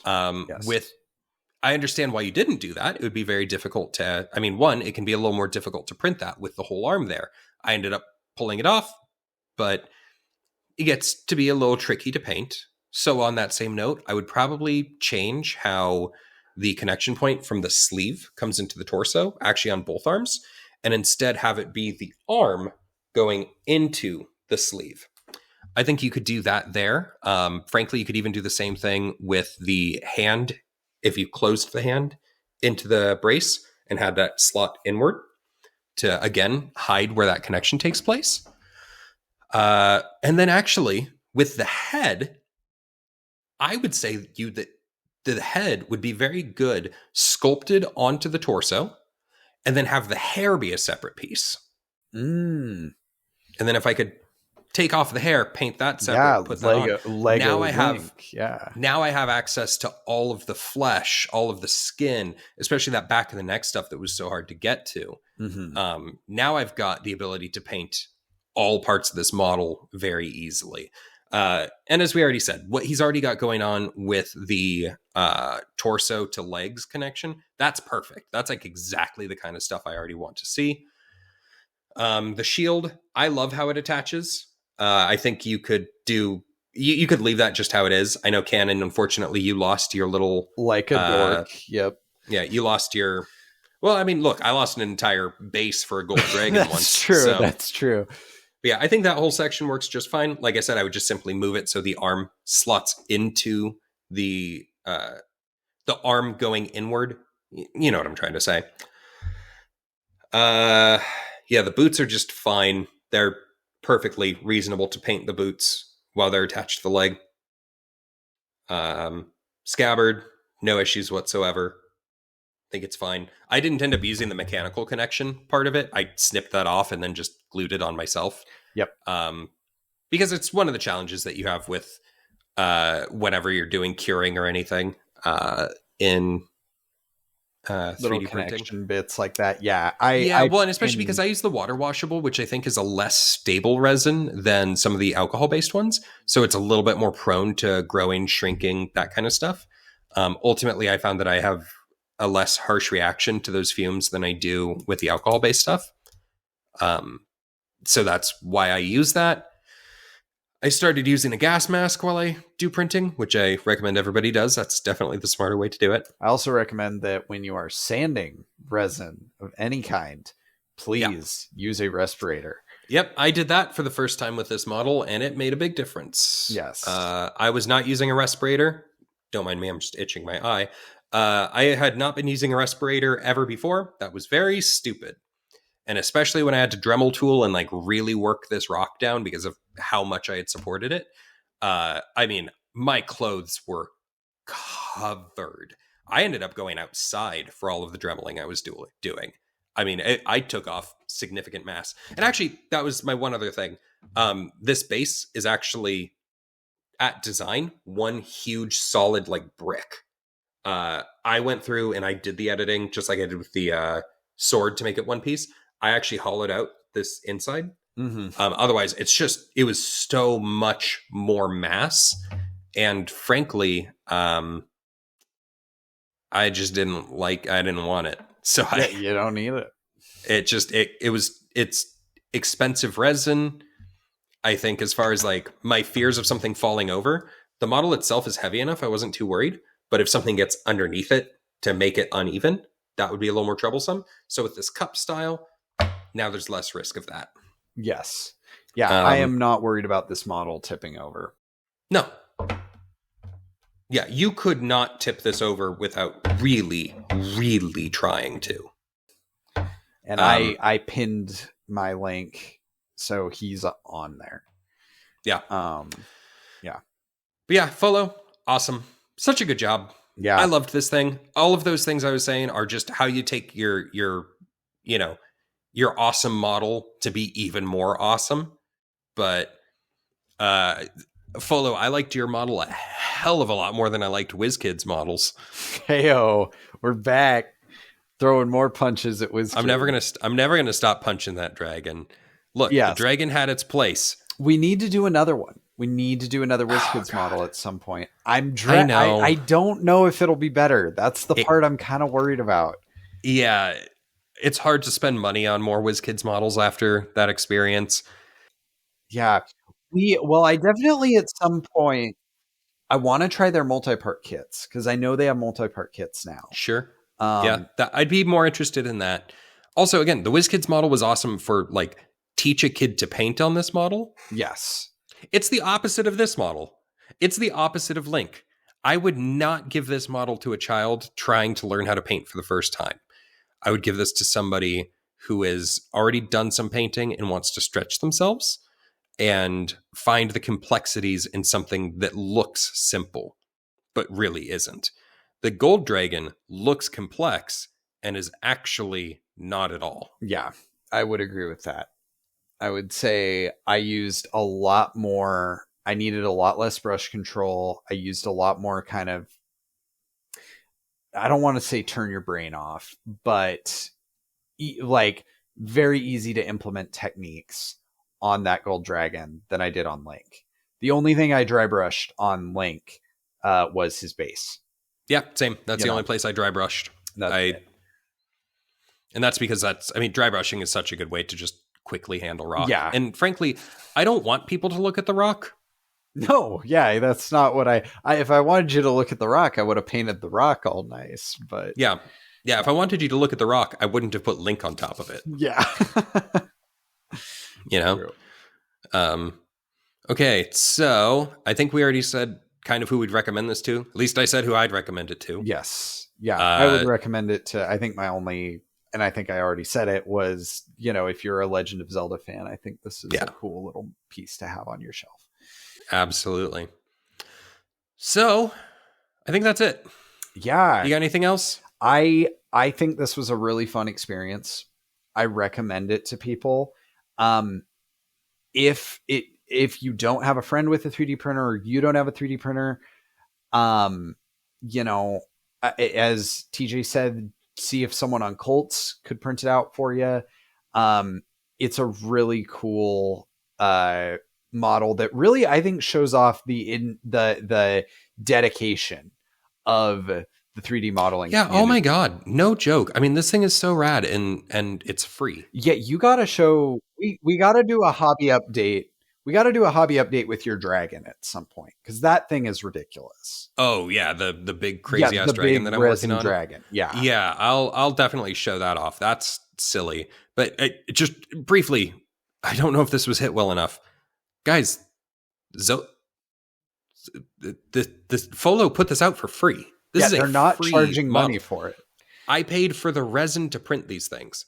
This thing was free. And the 8K printer, but let's Yeah, look, I also paid money for a printer, but you've printed a lot more stuff on that printer. Well, and I already had those things. Mm-hmm. The printer's not a consumable. Not really. No. The resin, it's a consumable, but I was going to use it for printing stuff anyways. Damn, I keep wanting to say Zolo, and I don't know why. Folo, thank you. Yeah. You know what? That's what I want to say. Like, thank you. Genuinely, bottom of my heart, thank you for making this. This was great. Yeah, it was a lot of fun to paint. And in a hobby that, is expensive. Like, any hobby is expensive, but you are buying things that take up physical space. It is really cool to have something like this that you can tell that the person put a lot of effort into it, and you know who they are. And it's very it's a bad analogy, but it's like farm to table mini, from their imagination to your paint table, perfect. Rather than, because there are very talented sculptors that worked on, the Mark 6 Space Marine kit, or the Sagittar from Battletech. But or even the gold, that sounds mean, but the gold dragon from WizKids, sculptors and artists worked on making those models. They weren't designed by AI or, Also, I want to make clear, I don't think that the designers of the Gold Dragon did anything wrong. No. I think it is the quality of the injection mold process and plastics that they are using that is insufficient for the type of painting I would like to do. Yeah. And it also probably isn't how that sculptor wanted the model. No, I'm sure whoever designed it, it was also kind of bummed out when they looked at it. Yeah. Yeah. Because, I mean, there's just like excess chaff all over the place and things like that. I hope that that's made clear, and we probably could have made that more clear when we filmed the Gold Dragon episode. I'm not criticizing the sculptor by any means. I'm criticizing the production quality. Yes. Yes. Yeah. Yeah. But other than that, yeah, I think that's it. Let's head on out. All right. Thanks, guys. Catch you again next time when we maybe do a Minotaur? No, I think next week we're doing everyone's favorite rodent from the Marvel Cinematic Universe. Oh, that's right. The incredibly teeny tiny, gonna be a nightmare. I already will tell you, I sure didn't like putting him together. Rocket Raccoon. Rocket Raccoon from Atomic Mass Games' Marvel Crisis Protocol. Fun game. I've played that game. Looks gorgeous. Yes. By the way, the sculpt looks gorgeous. Yes. Boy, I hated that snout. Goodbye.